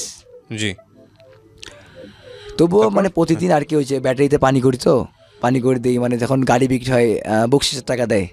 আচ্ছা। তো প্রতিদিন মানে 200-300 টাকা পকেটে হয়, এই জন্য আর কি ওখানে কাজটা আমি টিকে আসি। এমন দিন আছে 400 টাকা মানে বকশিস 3টা গাড়ি সবাই 100 টাকা করে দিচ্ছে, এসিড করতেছে 100 টাকা দিচ্ছে, 200-300 টাকা পকেটে আসে, মাঝে মাঝে আসে মাঝে মাঝে আসে না, এইভাবেই চলতেছে। কিন্তু ওই রাত হলেই ফেরার পরেই ওই যে টাকার গান, যদি আমি টাকা মানে সব টাকা আমি তার হাতে দেবো, আমার মা দিতে হবে, নানি আছে। আচ্ছা। তো এইদিকে আবার আমার খেলার জন্য আমি চুপচুপ করে টাকা রেখে দিই, ওটা করলেই ঝগড়া শুরু। মানে ভাই প্রত্যেকটা দিন কাজ করার পরেও তার সাথে আমার রাত্রে হলে ঝগড়া। আচ্ছা। যে কোনো একটা ব্যাপার হোক। আর আমি কিন্তু খুব শাসনে রাখতাম, এটা সত্যি কথা, আমি খুব শাসনে রাখতাম যে সবসময় পর্দা করতে হবে, কোনো পুরুষ মানুষের সামনে যাওয়া যাবে না। এই যে পর্দা করার কথা বলেছেন, এটা কি তার কালচারে ছিল? মানে সে কি করতো আগে মানে তার ফ্যামিলিতে ছিল কিনা? এটা না ছিল, কিন্তু অতটা মানে সে অতটা আগে পর্দা করতো না। আচ্ছা। মানে বাইরে গেলে মানে ছেলেদের সামনে আমি বলছি যে যাওয়া যাবে না, আর বাইরে গেলে আগে থেকে বোরখা পরে যেত, তারপর হয়তো মুখটা খোলা থাকতো। তো আমি একদম তো এদিক দিয়ে খুব হার্ড, মানে কোনো মানে পর্দা করতে হবে দিতাম না। আর বাসায় সারাদিন সপ্তাহে 1 দিন নিয়ে ঘুরতাম, শুক্রবার। ওকে। ওর যেমন চাচাতো ভাই যদি যারা আছে ওদের সামনেও বলছি যে ওদের যারা ভাই আছে তাদের বাসায় যাইতাম না আমি, বাইরে গেলে সামনে আসা যাবে না, মানে এইরকম একটু শাসনে রাখতাম। এই জিনিসটা আবার পছন্দ করতো না ওরা। ওকে। তারপর ওনার আম্মু বা ও এটা পছন্দ করতো না, যে এটা কেন করো তুমি।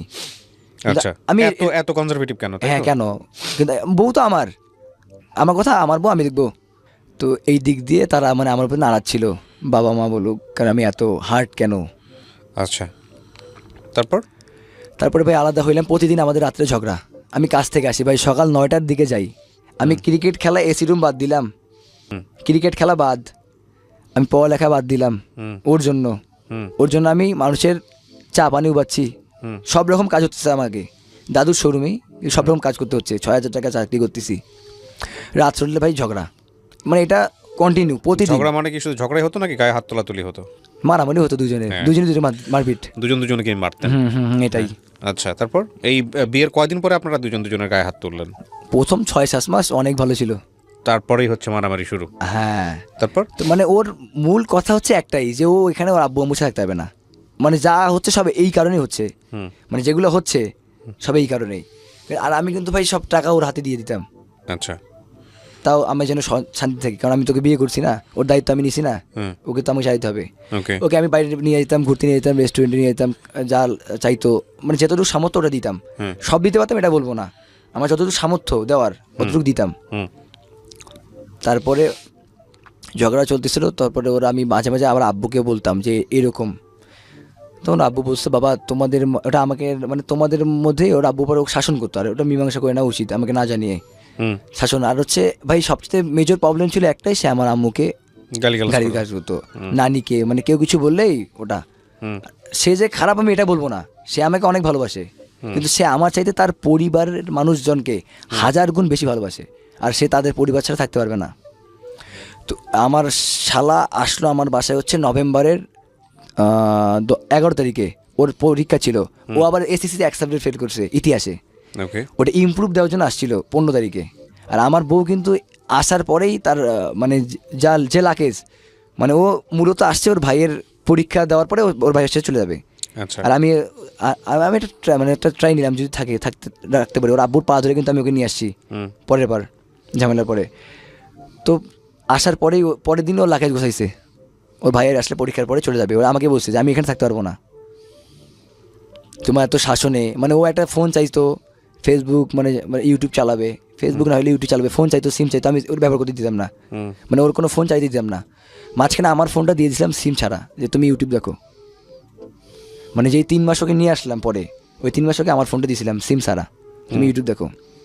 মানে ও বলতো যে আমি একাই বাসায় কী করবো, আবার আম্মুর সাথে ওইভাবে কথা বলে না তো, একটা ঘরে মনে করি অনেক সময় টিভি দেখে না এরকম, মানে একাই ও বোরিং ফিল করে আর কি। আর ওর বাসায় তো সবাই আছে, মানে ওর 2টা বোন আছে, ছোট বোন 2টা বাসায় আছে, ছোট ভাই সাকিব আছে, ওর 2টা মেজো মা ছোটো মা আছে, দাদি আছে, পাশে বাসায় খালাদের, মানে আমোদ ফুর্তিতে থাকতো। কিন্তু এখানে আসার পরে ফুললি তো এগুলো হচ্ছে না বাসায়। আমি তো সারা 9টার দিকে যাচ্ছি, রাত 11টার দিকে আসতেছি। 9টা থেকে 11টা পর্যন্ত ভাই আমি সম্পূর্ণ কাজের উপরে, বিশ্বাস করবেন আপনি, কারণ সব কিছু চাইতে হচ্ছে আমাকে কাজের উপরে। এখন কাজ করে এসে যদি আমি তার সাথে ঝগড়া করতে হয়, মাঝে মাঝে গায়ে হাত তুলে দিই, যে কারণ কাজ থেকে আসছি ভাই, কিন্তু বুঝতেছে না। আর সবসময় টাকা ভাই, এটা কিন্তু ভালো লাগে না ছেলে মানুষদের। তারপর সে বুঝতে হবে যে আমি তো ওখানে ভাই গিয়ে কি আমি ওখানে বসে আছি, কাজ করতে হচ্ছে, আর কাজ না করলে কি আমাকে টাকা দিবে? ওটা আমার দাদুর শোরুম, আমি বারবার বলছি, কিন্তু টাকার বেলায় সম্পর্ক কোনো কাজ করে না, টাকা এমন একটা জিনিস। তারপরে আমার শালা 11 নভেম্বর আমাদের বাসায় আসে। আমার বাসায় আসে বলে আমি তাকে জানাই সব কিছু, বলে আমি কি করব, তোমরা তো আমাকে জানাই এগুলো করো নাই, এখন তোমরা বুঝো। সে আমাকে বলতেছে ফ্রেন্ড হয় ওর আসার পরেই আবার ওর সাথে কিন্তু আমার অনেক মানে হচ্ছে, ও বলতেছে আমি ভাইয়ের সাথে যাবো, আমি বলছি তুমি ভাইয়ের সাথে গেলে আমি তোমাকে আর নিবো না, এইটা নিয়ে ঝগড়া চলতেছে। ওর ভাই আসার পরে ওর সাথে আমার মারামারি ওর ভাইয়ের সামনেই। ওই যে আবার বলতেছে মানে মানে ওই জন্য ওর পরীক্ষা, আমি ওকে নিয়ে ঘুরতেছি, ওর পরীক্ষা তো ওকে নিয়ে ঘুরতেছি, এই জন্য ওর সাথে আবার ঝগড়া, যে আমার ভাই পরীক্ষা দিয়ে আসছে, তুমি নিয়ে ঘুরতেছো কেন? আমি বললাম সারা দিয়ে আমার শোরুমে গিয়ে একটু পড়বে, মানে আমার শোরুমের ভিতরে কিন্তু ভাই চেম্বার আছে, যে ওখানে পড়বে, আমরা একসাথে থাকবো, ওখানেই পড়বে। ও বলছে বাসায় পড়ুক। আমি বললাম না সমস্যা নেই, পাঠাই দাও, ওখানে আমরা একসাথে পড়বো। তখন ও বলছে আমার ভাই থাকলেও কি তোমার সমস্যা, মানে নেগেটিভ সবসময়। তারপর কি হলো, কি করলেন? তারপরে ও 15 তারিখে ওর পরীক্ষা হলো। তখন আমার শ্বশুর ফোন দিয়ে বললো যে আচ্ছা বাবা, যেহেতু আমার মেয়ে থাকতে যাচ্ছে না, ওকে পাঠিয়ে দাও, পরেরটা পরে দেখা যাবে। তারপর তো আমি তো এটা শুনে কান্নাকাটি শুরু করলাম, মানে আমি বুঝাচ্ছি না আর কি, কান্নাকাটি করতেছি। অলরেডি অনেক মন খারাপ, যে চলে যাবে অটোমেটিক চোখ দিয়ে পানি পড়তেছে, যার জন্য আমি ক্রিকেট খেলা ছাড়লাম। মানে এগুলো আবার সব কিছু আমার মাথায় আসতেছে, যার জন্য আমি পড়াশোনা ছাড়লাম, যার জন্য আমি ক্রিকেট খেলা ছাড়লাম, যার জন্য আমি মানে হচ্ছে মানুষের কাজ করতেছি, সে আমাকে ছেড়ে চলে যাবে। আর এইদিকে ভাই কিন্তু আমি ক্রিকেটে কিন্তু ভাই আমার কেরিয়ার ছিল, ক্রিকেট নিয়ে এখানে একটু কিছু ভাই বলি। ক্রিকেটের কেরিয়ার ছিল ভাই 2017 সালে আমি বিকেএসপিতে কোচ সালাউদ্দিন আমাকে নেয়। আমি কিন্তু ভাই না দেখে বল করি, লেগ স্পিন বল করি না দেখে। সে সময় ভাই আমি দেখে বল করতে পারতাম না, তো আমাকে সালাউদ্দিন স্যার নেয়। কিন্তু ভাই কপাল এতই খারাপ যে সব ঠিকঠাক করার পর ভাই আমার দাঁত 32টা, আমাকে ওভারেজ দিয়ে দেওয়া হয়। আচ্ছা 1 লাখ থেকে 120 জন নিয়েছিল আমাদেরকে বিকেএসপিতে 2017 সালে। বিকেএসপি 7 দিনের ক্যাম্পে, মেইন ক্যাম্পে আমরা চান্স পাই। আপনি খেলেন ভালো তার মানে, রাইট? আল্লাহর রহমতে ভাই ওই যে মানে বিকেএসপিতে গিয়ে অনেক ভালো ট্রায়ালটা দিয়েছিলাম, আচ্ছা। নিয়ে টিকে গেছি। ওকে, যাই হোক, কী হলো তারপরে আপনার? এটার সংসার জীবনের গল্পে আসি, তারপর কি হলো? জি, সংসার জীবনে তারপরে আমার শ্বশুর যখন পাঠিয়ে দিতে চাইলো তখন আমি তো খুব ভেঙে পড়লাম যে আমি যার জন্য এত কিছু করলাম, ক্রিকেট খেলা পড়াশোনা সব ছিলাম, সে আমাকে সেখানে চলে যাবে। তো এখন কী করার, যার বাবা ও থাকতে পারছে না। আমি বললাম তুমি চলে গেলে কিন্তু আমি তোমাকে নিব না, তুমি ভাবো। আমি এইটা বলে ভয় দেখাচ্ছি, বলে আমি আমার আব্বু আম্মুর সাথে থাকতে পারবো না। আর তো মানে আর ও একটা কথা বারবার বলে, তুমি ঢাকায় বাড়ি না আমি থাকবো, তুমি অন্য জায়গায় ভাড়া না আমি থাকবো, তোমার মায়ের সাথে তোমার থাকবো বাবা না। মায়ের সাথে থাকবো না? আচ্ছা, ওকে। আর আমি বলি যে আমার মায়ের জন্মদাতা মা, আমি ওনার কারণে পৃথিবী দেখছি, বাপ মায়ের সাথে থাকতে পারবো না। তো মানে তারা অনেক আগে থেকেই বলছে যে চট্টগ্রামে যাইতে, মানে চট্টগ্রামে চাকরি নিয়ে দিবে। ওয়াইফ বলে সবসময় যে ফ্ল্যাট একটা ভাড়া নিবো, ওখানেই থাকবো একসাথে। মানে আমাকে চট্টগ্রামে যাইতে বলে, চট্টগ্রামেই থাকতে বলে। ওয়াইফ সবসময় এই অফারটা দেয় আর কি, যে চট্টগ্রামে একটা বাড়ি ভাড়া নিয়ে ওখানে তোমার একটা চাকরি নিয়ে দিচ্ছে, ওখানে তুমি থাকো, ওকে আমরা থাকি, তো আসবো তোমার আব্বু এখানে আমরা বছরে 1-2 মাসে থাকবো, তুমি টাকা পাঠাবো তোমার আব্বু আম্মুকে। আমি বলি, কিন্তু আমি বলি আমি আমার আব্বু আম্মুর সাথে থাকতে পারবো, যাইতে পারবো না। তখন বলে আমিও আমার আব্বু আম্মুর সাথে থাকতে পারবো না, তখন আমাকে সে বলে। তারপরে পরীক্ষা শেষ হওয়ার পরেই আমি রাগারাগি করে, তুমি তোমার ভাইয়ের সাথে যাবো, এটা শিওর? আমি বলতেছি ওকে, বলে হ্যাঁ আমি যাব। বলি আচ্ছা ঠিক আছে, তাইলে তুমি তোমাকে আর থাকতে হবে না একদিনও, তুমি এখনই চলে যাও। এদিকে ভাই বলতেছি, আর এদিকে কিন্তু শুয়ে কান্না করতেছি, মানে আমি নিতে পারছি না। মানে এই যখন চলে যাবে, তো যখন বাসে আমি ওকে দুজনকে নিয়ে শ্যামলী বাসে টিকিট কেটে দিলাম। জি, তারপর কেটে দেওয়ার পরে ওদের বাস 5টা 30 ছাড়লো ঢাকা বাস স্ট্যান্ড রংপুর থেকে, মানে coach stand Dhaka bus stand Rangpur. Okay, ওখান থেকে উঠাই দেওয়ার পর আমি ওদের সাথে যাচ্ছি মডার্ন পর্যন্ত। আমার চোখ আমি পানি আটকে রাখতে পারছি না, মানে আমি অনেক শেষ টাইমে আর তার সাথে আমি কোনো কথা বলার সুযোগ পাইনি, মানে আমার বোবা হয়ে গেছে, আমি ভিতর থেকে কোনো কথা আসতেছে না। ও যে চলে যাচ্ছে একবার, এটা কি আপনি জানতেন? হ্যাঁ, সব তো বলতেছেই, ও আর ফিরবে না, থাকবে না, এরকম একটা ওরা অবস্থা? ও আমাকে আগেই বলে দিচ্ছে সব। আচ্ছা, তারপর? সে যাচ্ছে, মানে আমি ওর সাথে বাসে লাস্ট টাইমে কোনো কথা বলতে পারিনি, মানে অলরেডি বোবার মতো হয়ে গেছি, কোনো কথা আসতেছে না, মানে শুধু চোখ দিয়ে পানি পড়তেছে। তো আমি যখন মডার্নে যখন ভাই আমি নামলাম, ওকে ছুঁয়ে যখন চলে যায়, আমার বিশ্বাস করবেন না আপনি, মানে আমার কলিজাটা ফাটে যাচ্ছে। মানে সে চলে যাচ্ছে, এখন যে চলে যেতে চায় তাকে তো জোর করে রাখা সম্ভব না। তাকে আমি ভাই ভালোবাসি বিথাই কিন্তু এই সব করছি, আমি তার কথা মতো চলে যাওয়ার, সে 15 নভেম্বর চলে গেছে। যাওয়ার পরে আমি ফোন একবার কি 2বার শুধু কথা হয়েছে, মানে ওই যে টাকা চাইছে, যে তুমি আমাকে টাকা দিতে চাইছিলা, যাওয়ার আগে কিছু টাকা দিতে চাইছিলাম, তো ওই টাকা দিয়ে নাকি ফোন কিনছে। ও ফোন কিনছে, আগের সিমটা চালু করছে, এই জন্য আমি ওকে আন্টিকে ফোন দিলাম, ওর আন্টিকে, যে আন্টি দেখেন ও তো আমার ওয়াইফ, এখনও কিন্তু আমাদের মধ্যে কিছু হয়নি, ও ফোন কিনলো, সিম ব্যবহার করছে আগেরটা, আসলে কি আমি কিছু বুঝতেছি না, ও কি সংসার করার ইচ্ছা নাই? মানে ওর আম্মুকে ফোন দিচ্ছি, ওর আব্বুকে ফোন দিলে বলতেছে যে আমি ব্যস্ত, পরে ফোন দিব, পরে ওর আব্বু কোনো ফোন দেয়নি আমাকে। ওর আম্মুকে ফোন দিলেও মানে উল্টাপাল্টা কথা।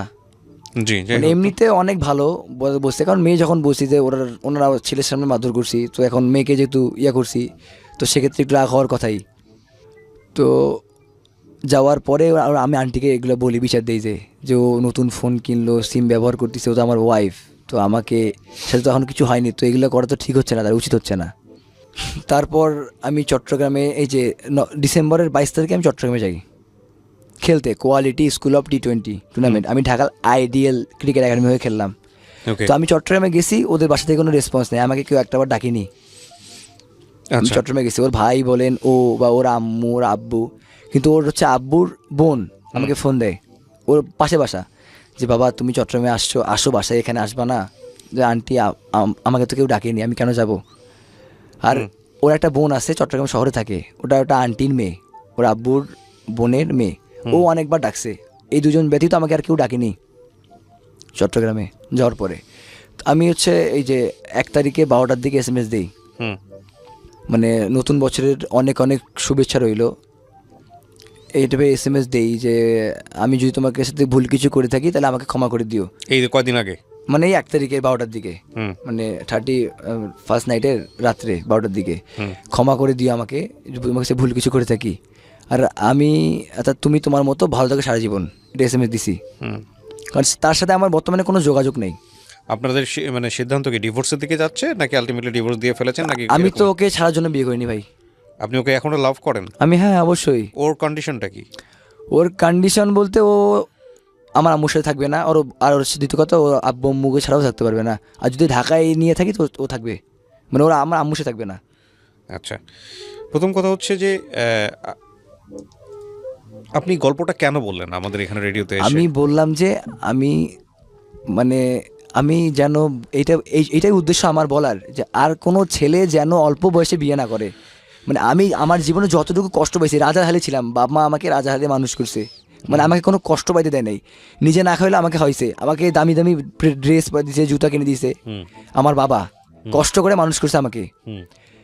কিন্তু আমি বিয়ে করার পরে আমি বাস্তবটা বুঝতে পারতেছি, আমি মানুষের 6,000 টাকা বেতনে কাজ করছি, আর আমি যেই আমি 6,000 টাকা 2 দিনে উড়াইতাম, সে আমি মাস 30 দিন কাজ করে 6,000 টাকা পাই। সকাল 9টা থেকে রাত 11টা পর্যন্ত ভাই কন্টিনিউ আমাকে কাজ করতে হয়। আমি তার জন্য তাকে ভালোবেসে করছি, তার জন্য আমি তাকে রাখার জন্য সর্বোচ্চ চেষ্টা করছি, কিন্তু ভাই আমি পারি নাই। এখানে আমার যে প্রশ্নটা আপনার প্রতি, সেটা হচ্ছে আপনি অল্প বয়সে বিয়ে করেছেন, এটা আপনার রিয়েলাইজেশন যে ঠিক আছে কাজটা আপনার ঠিক হয়নি।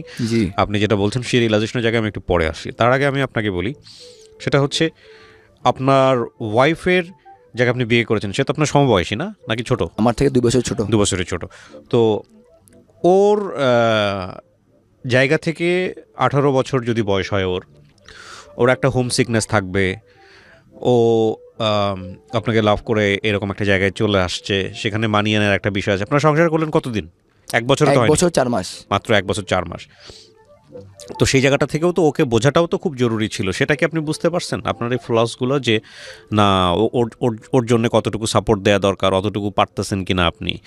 প্লাস হচ্ছে হলো, কারণ মেয়েরা বিয়ে হওয়ার পর তো তার নিজের একটা জগৎ তৈরি করার চেষ্টা করে, সেই জগতে কারো এন্ট্রান্স নাই, সেই জগৎটা নিজের মতো, সেই সংসারটা নিজের মতো। আপনার বাবা তো চেষ্টাও করছিলেন আপনার ক্ষেত্রে যে না ঠিক আছে তোমরা আলাদা থাকো, নিজের সংসার করে নাও। জি, তারপরেও কি সমস্যা ছিল, মানে কি কারণে ঝামেলাটা হলো? মায়ের শুধুমাত্র মাকে ইস্যু করে? মাকে ইস্যু করে, আর মানে একটাই কারণ, ও থাকতে পারবে না এত দূরে ওর আব্বু আম্মু ছাড়া। তো ঠিক আছে থাকেন আপনি, ওকে স্পেস দেন, ও চিটাগাংয়ে থাকুক কিছুদিন, একটু অ্যাডজাস্ট করতে তো সময় লাগবেই। তাহলে আপনার থাক আপনি সেই আমি সুযোগটা কেন কিন্তু ভাই দিচ্ছেন না? কন্টিনিউ ফোন দেই, যদি আমার শাশুড়িকে ফোন দেই তো বলে ও ঘুমাচ্ছে, কথা বলতে চাই, সুযোগ পাচ্ছি না। না, ঘুমাচ্ছে, আপনার শাশুড়িকে ফোন দিলে এটা শাশুড়ির প্রতি মনক্ষুণ্ণ হওয়ার কিন্তু কোনো সুযোগ নেই। দেখেন আপনার বয়সটা 20-21 বছর এখন, না? আপনি আরও যখন সময় যাবে তখন আপনি বুঝতে পারবেন যে এই ঘটনাগুলো কেন ঘটে। সন্তান যদি না চায় আপনার সঙ্গে কথা বলতে, সেখানে মা হয়ে আপনার জন্য তো কিছুই করতে পারবে না। জোর করবে না, এটা হচ্ছে বিষয়। মূল বিষয়টা হচ্ছে যে উনি যদি সাপোর্ট না করেন, আপনার ওয়াইফ যদি সাপোর্ট না করেন, আপনার শ্বশুর শাশুড়ি, আপনার বন্ধু বা আপনার সম্বন্ধী তাদের সাপোর্ট করে কোনো লাভ আছে? লাভ নেই। না। তো বিষয়টা তো আপনার ওয়াইফের কাছ থেকে আসতে হবে। এখন কিন্তু ভাই সে তো আমার বিবাহিত ওয়াইফ, সে তো স্টিল তার সে আপনার এখন। বিবাহিত ওয়াইফ, তো আপনি জি। জান নাই কেন? আপনার ওয়াইফ চলে যাওয়ার পর আপনি জান নাই কেন আপনি শ্বশুর বাড়িতে? জি, জান নাই কেন? নিজে চলে যেতেন, দাওয়াত আপনাকে না দেখ, আপনার তো অধিকার আছে, আপনি চলে যেতেন, সরাসরি ঢুকে পড়তেন বাসার মধ্যে, আপনাকে ঘাট ধরে বের করে দিত, তারপরে বুঝতাম একটা ইস্যু আছে। সেটা তো করেন নাই। না আমি সেটা করিনি। খেলার পর তো কেন আমাকে করেন নাই? আমি ওখানে যেতাম, কিন্তু ওখানে আমার রংপুরে ওই না, আমার প্রশ্ন- খেলার শেষে, জি, আপনি যে বহুবার চেষ্টা করছেন তার মানে আপনি তাকে মিস করেন, আপনি তাকে লাভ করেন। হ্যাঁ। হ্যাঁ, আপনি স্টিল তাকে লাভ করেন, এ ব্যাপারে কোনো সন্দেহ নাই। কিন্তু কথা হচ্ছে যে আপনার বউ সেখানে আছে, সে যে অবস্থায় থাকুক, মানে সে আপনার ফোন ধরতেছে না বা যাই হোক না কেন, আপনি সরাসরি চলে যান তার বাসায়। যাইনি এটার মেন কারণ যদি আমি বলি তো ওর সিম খোলার কারণ, আর নতুন ফোন না কারণে আমি যাইনি। অভিমান করে যান নাই? ও কেন আমাকে, মানে ও কেন ফোন ইউজ করতেছে, আগের সিমটা কেন খুলছে, এই জন্য আমি যাইনি। মানে আপনিও কোনো কারণে অভিমান করে যান নাই? জি, এইটাই মূল কারণ। ও কেন ফোন, ওর আগের সিমটা কেন খুললো, এইটাই ওর সাথে আমার সবচেয়ে বড় রাগ। এখানে আমি কিছুই বলবো না, আমি শুধু এতটুকুই বলবো যে এই অভিমান জিনিসগুলো দুইটা পরিণতি হতে পারে অভিমানের। একটা হচ্ছে অভিমান করতে করতে করতে করতে সম্পর্কের মধ্যে থার্ড পার্টির এন্ট্রি, কোনো একজন কেউ ঢুকে গেল, এটা ওর লাইফেও হতে পারে, আপনার লাইফেও হতে পারে, কারণ আপনারা এখনও অনেক ইয়াং। সেটা একটা ডিজাস্টার করে দেবে সম্পর্ক, যদি খুব নেগেটিভলি চিন্তা করি। অথবা আরেকটা যেটা হতে পারে সেটা হলো যে অভিমান করতে করতে করতে করতে যেহেতু দূরত্ব, সেই জায়গা থেকে একটা সময় একজন আরেকজনকে ভুলে যাওয়ার চেষ্টা করবেন, এবং সেটা হয়তো বা ও বিজি হয়ে যাবে ওর মতো, আপনি বিজি হয়ে যাবেন আপনার মতো, সেটাও হতে পারে। আমি নেগেটিভগুলো আগে বলতেছি। আর পজিটিভলি যদি বলি, তাহলে আপনাদের দুজনের প্রতি যদি লাভ থাকে, রেসপেক্ট থাকে, তাহলে ডেফিনেটলি এই ডিস্টেন্স বা অভিমান একটা সময় ভুলে গিয়ে আপনারা কাছাকাছি আসবেনই। আপনারা যেহেতু বিয়ে করতেছেন, সংসার করতেছেন, এখনও দুজনকে চান, বিশেষ করে আপনি তো চানই। আমি তো তার জন্যই সবকিছু করলাম। সুতরাং আমি নেগেটিভ কিছুই বলতে চাই না, আমি বরং দোয়া করি আপনাদের সংসারটা ভালো হোক, টিকে থাকুক। হ্যাঁ, তবে এটা ঠিক যে রিয়েলাইজেশনের জায়গাটা, কিছু কিছু জিনিস যেমন ভালো, যেমন আমার কাছে ভালো লেগেছে যে আপনি ক্লাস 8 পাস করতে পারলেন না, যাই হোক না কেন, লেখাপড়া ঘাটতি দিয়ে হলো, কিন্তু বিয়ের পরের দিন থেকে আপনি সাংসারিক হওয়ার চেষ্টা করছেন, আপনি পয়সা রোজগার করার চিন্তা করছেন, এগুলো খুব ভালো। তবে আমি এটা কোনোভাবেই সমর্থন করি না যে নিজের বাবা মাকে ছেড়ে গিয়ে তার হলো আপনি তাকে নিয়ে আলাদা একটা জগৎ তৈরি করবেন, এটা আমি কোনোভাবেই সমর্থন করি না। তবে এটা ঠিক যে যেহেতু ম্যাচ হচ্ছিল না, সেই জায়গাটা থেকে ওনারও তো একটা অধিকার আছে আপনার প্রতি, সবচেয়ে বড় অধিকার কিন্তু ওনারই। জি, এটা অবশ্যই। তো সেই জায়গাটা থেকে ওনাকেও একটা জায়গা তৈরি করে দেওয়া, স্পেস দেয়া, এবং সেটাকেও সুন্দর করে গ্রো করতে দেয়া, এবং সেটা হয়তো আপনার জায়গা থেকে আপনি হয়তো ওইভাবে দিতে পারেননি, বা ওর জায়গা থেকে যে রিসিভ করবে সেটাও হয়তো পায়নি। ওকে একটাই মাত্র মেয়ে ওই পরিবারের, আরো মেয়ে আছে ওর, মানে ওনার। ঠিক আছে, তো আমার মনে হয় সেটা হলো যে আপনি যদি তাকে চানই, তাহলে ফিরিয়ে আনার জন্য আপনি ওর প্রতি মাসের যে হাত খরচ, যেটাকে ভরণ পোষণ বলে, যেহেতু আপনি ওনার হাজব্যান্ড এখন, সেটা আপনি যেভাবেই হোক মেনটেন করেন। 1, 2 নম্বর হচ্ছে যে মানুষের মধ্যে যদি খারাপ জিনিস আপনি দেখতে চান, ধরেন কোনো একটা বন্ধুর হোক বা আপনার চারপাশের মানুষের হোক, আপনি যদি খারাপ জিনিস দেখতে চান, তো আমাদের ব্রেনের একটা সায়েন্টিফিক সিস্টেম হলো আপনার সামনে শুধু খারাপ জিনিস এনেই দিবে। ফেসবুক একটা ইন্টারেস্টিং বিষয় দেখবেন যে ফেসবুকে আপনি কোনো কিছু সার্চ করলে, বা গুগলে কোনো কিছু সার্চ করলে, ইউটিউবে সার্চ করলে, আপনার হোম পেজে যখন ঢুকবেন ওই জাতীয় কন্টেন্ট দিয়ে রাখে আপনাকে। হ্যাঁ, যে না তুমি যেহেতু এগুলো দেখতে পছন্দ করো, তোমাকে আমি এগুলোই দিচ্ছি, দেখো, বেশি বেশি করে দেখো। তো ব্রেনটাও খুব ইন্টারেস্টিং এই জায়গাটা। আপনি যা চিন্তা করবেন উল্টাপাল্টা, ওই উল্টাপাল্টা জিনিসগুলো আপনার লাইফে বেশি বেশি আসতে থাকবে। তো আপনি যদি আপনার ওয়াইফের 100টা দোষ খুঁজতে থাকেন, আপনার 100টা না, আপনার ব্রেন আপনার সামনে 1000টা হাজির করবে। আর আপনি যদি মনে করেন যে না, এই মানুষটা আপনার জন্য খুব ভালো, আমি তার ভালো জিনিসগুলো চিন্তা করব, ভালো জিনিসগুলো খুঁজবো, আপনি খুঁজতে থাকবেন, এবং দেখবেন যে মানুষটার প্রতি আপনার অনেক সহমর্মিতা আসবে। তো দিন শেষে আসলে কেউই পারফেক্ট না, আপনিও পারফেক্ট না, সেও পারফেক্ট না। যেহেতু বিয়ে শাদী করে ফেলছেন, সংসার করেন ভালো করে, এটা হচ্ছে বিষয়। আর ভাই আপনি যেটা বললেন যে মানে ওর ভরণ পোষণের, যদি সে অবশ্যই আমার কথা মতো চলে, নামাজ কালাম পড়ে, আমার অনুমতি নিয়ে বাইরে যায়। আপনি নামাজ পড়েন? জি, আপনি পড়েন না তো, আপনি পড়েন না। এই যে জিনিসটা, এটা কেন করেন আপনি? এই যে আমাদের একটা পুরুষতান্ত্রিক ভয়ঙ্কর রকম মানসিকতা আছে। আমি বলতেছি না যে আপনি আপনার ওয়াইফকে নামাজ পড়ার জন্য জোর জবরদস্তি করতেছেন, সেটা খারাপ কাজ, আমি এটা বলতেছি না, এটা আপনার অধিকার আছে। কিন্তু ও তো আপনাকে একটা কোশ্চেন করতে পারে যে তুমি তো নামাজ পড়ো না, তুমি যে এত বেশি আমাকে জোর দিচ্ছ, তুমি তো নামাজ পড়ো না, তুমি নামাজ না পড়ে তাহলে তুমি আমার ব্যাপারে এতটা রুডো কেন হচ্ছে? তখন কিন্তু কোনো অ্যান্সার থাকে না। সুতরাং আপনার নিজেও তো এটা ধর্মকর্ম ঠিক মতো পালন করা উচিত, তাই না?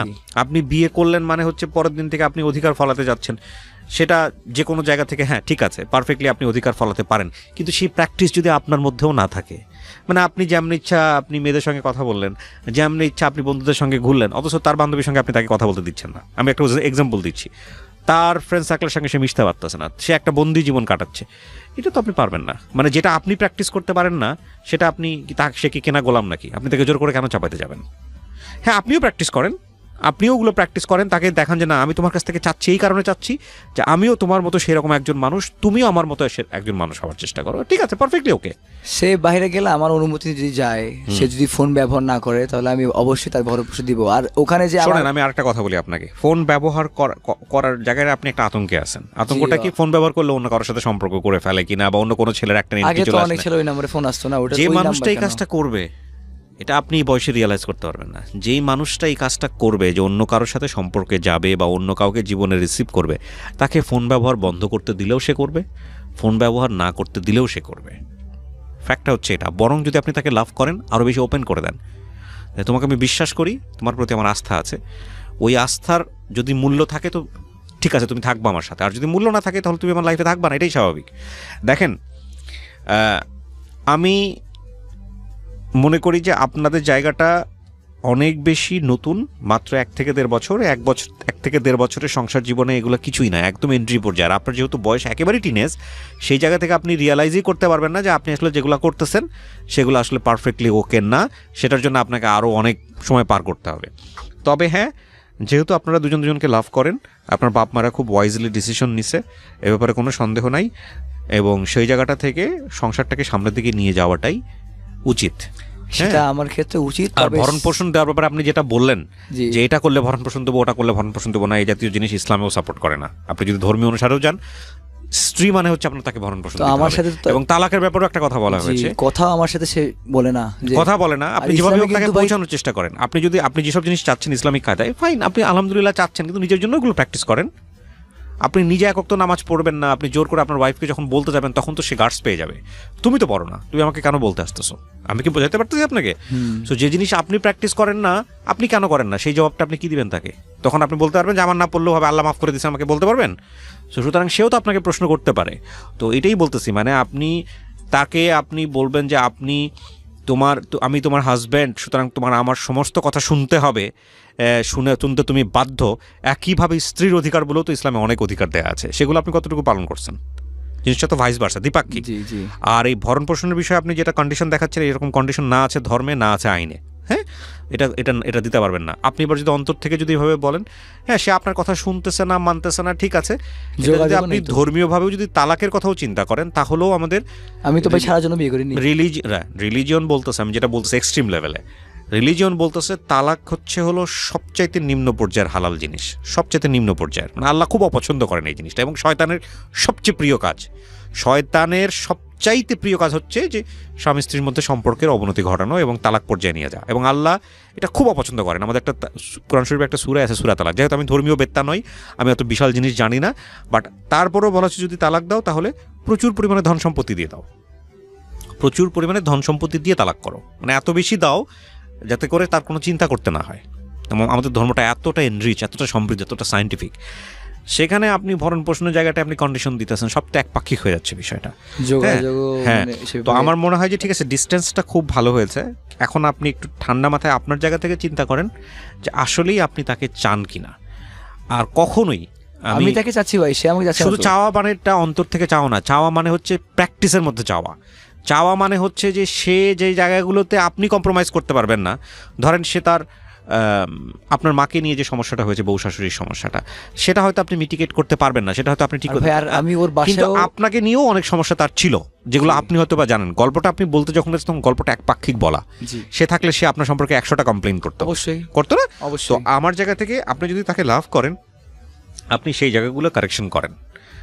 কখনোই একটা মানুষের কাছ থেকে অতটুকু এক্সপেক্ট করা উচিত না যতটুকু আপনি তাকে দিতে না পারবেন। আমি তাকে বাসায় রাখতে, মানে সম্পর্ক থাকা অবস্থায় আমি তাকে বাসায় রাখবো না ভাই, সে আমার ওয়াইফ, ওইভাবে রাখতে পারবো না। যদি ওকে চলে আসতে হবে। কেন? আমি ওকে বিয়ে করা বউ না আমার, ওইভাবে ওখানে যে যা মন চাই করে বেড়াবো, ওটা হবে না। না, ওইটা হবে না, ঠিক আছে, কিন্তু আপনার কাছ থেকে তো গেছে, আপনি গিয়ে নিয়ে আসেন, ওকে চলে আসতে হবে, এই টেন্ডেন্সি থেকে বের হন। এই যে বিয়ে করা বউ, এই যে দেখেন, আমি আপনার একটা কথা বলি, দেখেন এই যে চিন্তা ভাবনাটা, এটা আসলে ওর চিন্তা না, কিন্তু এটা কিন্তু আমাদের পুরুষতান্ত্রিক সমাজের একটা ভয়ঙ্কর রকম বাজে চিন্তা। এই যে বিয়ে করা বউ মানেই হচ্ছে ভয়ঙ্কর রকমভাবে তার উপর আপনার একটা অধিকার চর্চা করবেন, আপনি করতে হবে, এটা করতে হবে, ওটা করতে হবে, এটা কেন? এই চিন্তা থেকে আমরা বেরোতে হবে। সে তো মানুষ, ওর জন্য কাজ করতে হবে, ওকে খাওয়াতে হচ্ছে, ওটা করতে হবেই, ওটাও আমাদের। আপনার খাওয়াচ্ছেন এই কারণে সে আপনার কথা শুনবে শুধু খাওয়ার জন্য? একটা মেয়েকে একটা সংসারে শুধু ক্রিকেট ছাড়ছি, ওর জন্য পড়ালেখা ছাড়ছি, ওর জন্য সকাল 9টা থেকে রাত 11টা পর্যন্ত আপনি ওর জন্য ছাড়েন নাই, আপনি আপনার জন্য ছাড়ছেন। এই জায়গাটা একটা চিন্তাটা ভুল। আপনি আপনার জন্য ছাড়ছেন, চিন্তাটা ভুল।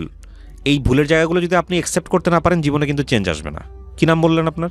সাইদ বিন সিমান। সাইদ, এটা আপনি আপনার জন্য ছাড়ছেন, আপনি ওর জন্য ছাড়েন নাই।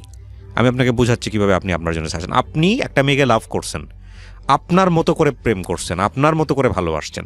যখন মনে হয়েছে এই মেয়েটাকে ছাড়া আপনি বাঁচবেন না, ওকে খুব ডেসপারেটলি আপনার বাসায় নিয়ে এসে পরিবারের সামনে বলছেন যে ওকে আমার সাথে বিয়ে দিতে হবে। এগুলো আপনি আপনার জন্যই করছেন, ওর জন্য করেন না। এই জায়গায় যদি অন্য একটা নতুন আননোন মেয়ে থেকে বলতো যে আমাকে তুমি বিয়ে করতেন? না। তাহলে এটা আপনি আপনার জন্য করছেন, বিকজ আপনার ভিতরের অনুভূতিগুলোকে নিবারণ করার জন্য আপনি এটা করছেন। বুঝতে পারছি? ক্রিকেট আপনি ওর জন্য ছাড়েন নাই, ক্রিকেট আপনি আপনার জন্য ছাড়ছেন। ক্রিকেট খেলা আমি ভাই আমার এটা আমি কখনোই না আমি আমার না, জন্য আপনার ক্রিকেট জন্য খেলতে ছাড়তে আমি পারি বলি না। It's win win situation.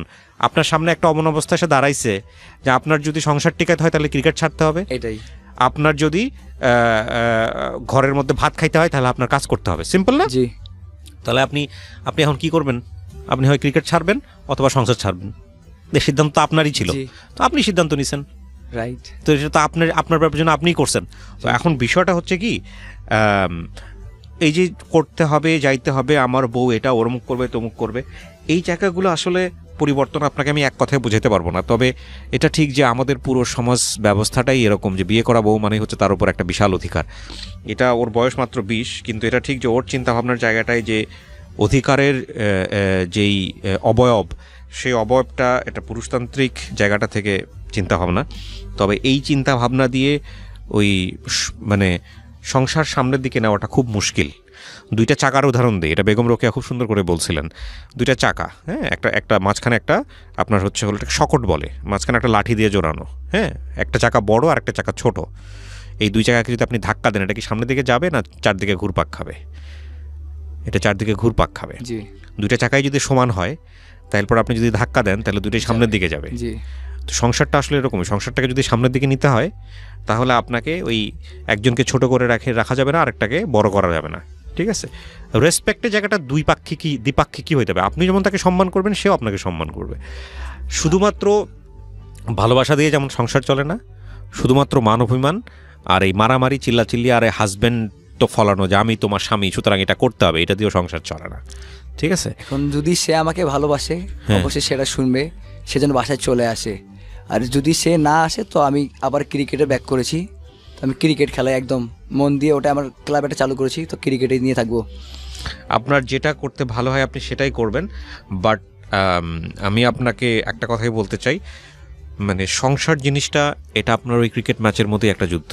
এখানে জিততে হলে খুব ঠান্ডা মাথায় প্রত্যেকটা ব্যাট চালাইতে হয়। যেহেতু ক্রিকেট বোঝেন সেটাই আমি বললাম। হ্যাঁ, জি আমাদের প্রত্যেকেরই সংসার, আমরা কেউ সাধু পুরুষ না বা আমরা কেউ সাধু মানুষ না, আমাদের প্রত্যেকেরই কিছু না কিছু ভুল হয়, কিছু না কিছু ঝামেলা আছে। কিন্তু সংসার বা দুজন মানুষ একসঙ্গে থাকাটা এটা একটা অনেক বড় ব্যাটলফিল্ড। হ্যাঁ, মাত্র 1.5 বছর সংসার করেছেন, জি এটা যখন আরও সামনের দিকে যাবে, আজকের এপিসোডটা প্রচার হবে, আপনার জীবনের কোনো না কোনো পর্যায়ে এটা কাজে লাগবে। আজ থেকে 5 বছর পরে, 10 বছর পরে আপনি আমার এই কথাগুলো শুনেন, দেখবেন যে আমি আপনাকে কি বলেছিলাম সেটা হয়তো আপনি আজকে বুঝবেন না, জি আরও 5 বছর পরে হোক, 7 বছর পরে হোক বুঝবেন। প্রিয় দর্শক এবং শ্রোতা, আমি শেষ করতে চাই, আমার মনে হয় বিয়ের ক্ষেত্রে আমি সবসময় যে কথাটা বলি, এটা নিজের অভিজ্ঞতা, বন্ধুদের কাছ থেকে শোনার অভিজ্ঞতা, সব কিছু মিলিয়ে যেটা বলতে চাই যে দুজন মানুষের সহ অবস্থান নিশ্চিত করার ক্ষেত্রে শুধুমাত্র ইমোশন, শুধুমাত্র লাভ, এইটা আমি মনে করি এনাফ না, এনাফ না, এনাফ না, এনাফ না। আমি সারা জীবন রেডিওতে এই লাভ কেন্দ্রিক যত অনুষ্ঠানে কথা বলেছি, সব জায়গায় আমি একটা কথাই বলেছি, বিয়েতে যে জিনিসটা সবচাইতে জরুরি হয় যে ওই মানুষটার যে পরিবারে বিলং করে সেই পারিবারিক অ্যাটিটিউড, ওই মানুষটার ফিলসফি, ওই মানুষটার রুলস, ওই মানুষটার আচার ব্যবহার, ওই মানুষটার জীবনধারা, চিন্তা, চেতনা, এবং একই সাথে তিনি যাকে বিয়ে করছেন তার এই দ্বিপাক্ষিক বিষয়টি যখন ম্যাচ করে, তখন আলটিমেটলি বিয়ের ব্যাপারে আমার মনে হয় যে রেজাল্ট ভালো পাওয়ার সম্ভাবনা আছে। নইলে শুধুমাত্র লাভ, শুধুমাত্র ইমোশন, শুধুমাত্র প্রেম, তোমাকে ছাড়া আমি বাঁচব না, তোমাকে ছাড়া আমি নাই হয়ে যাব, এই নাই হয়ে সংসার হয়, শুরু হয়, তারপরে আসলে সংসারটাও অনেক সময় নাই হয়ে যায়। তো আরেকটা বিষয়, সেটা হলো দ্বিপাক্ষিক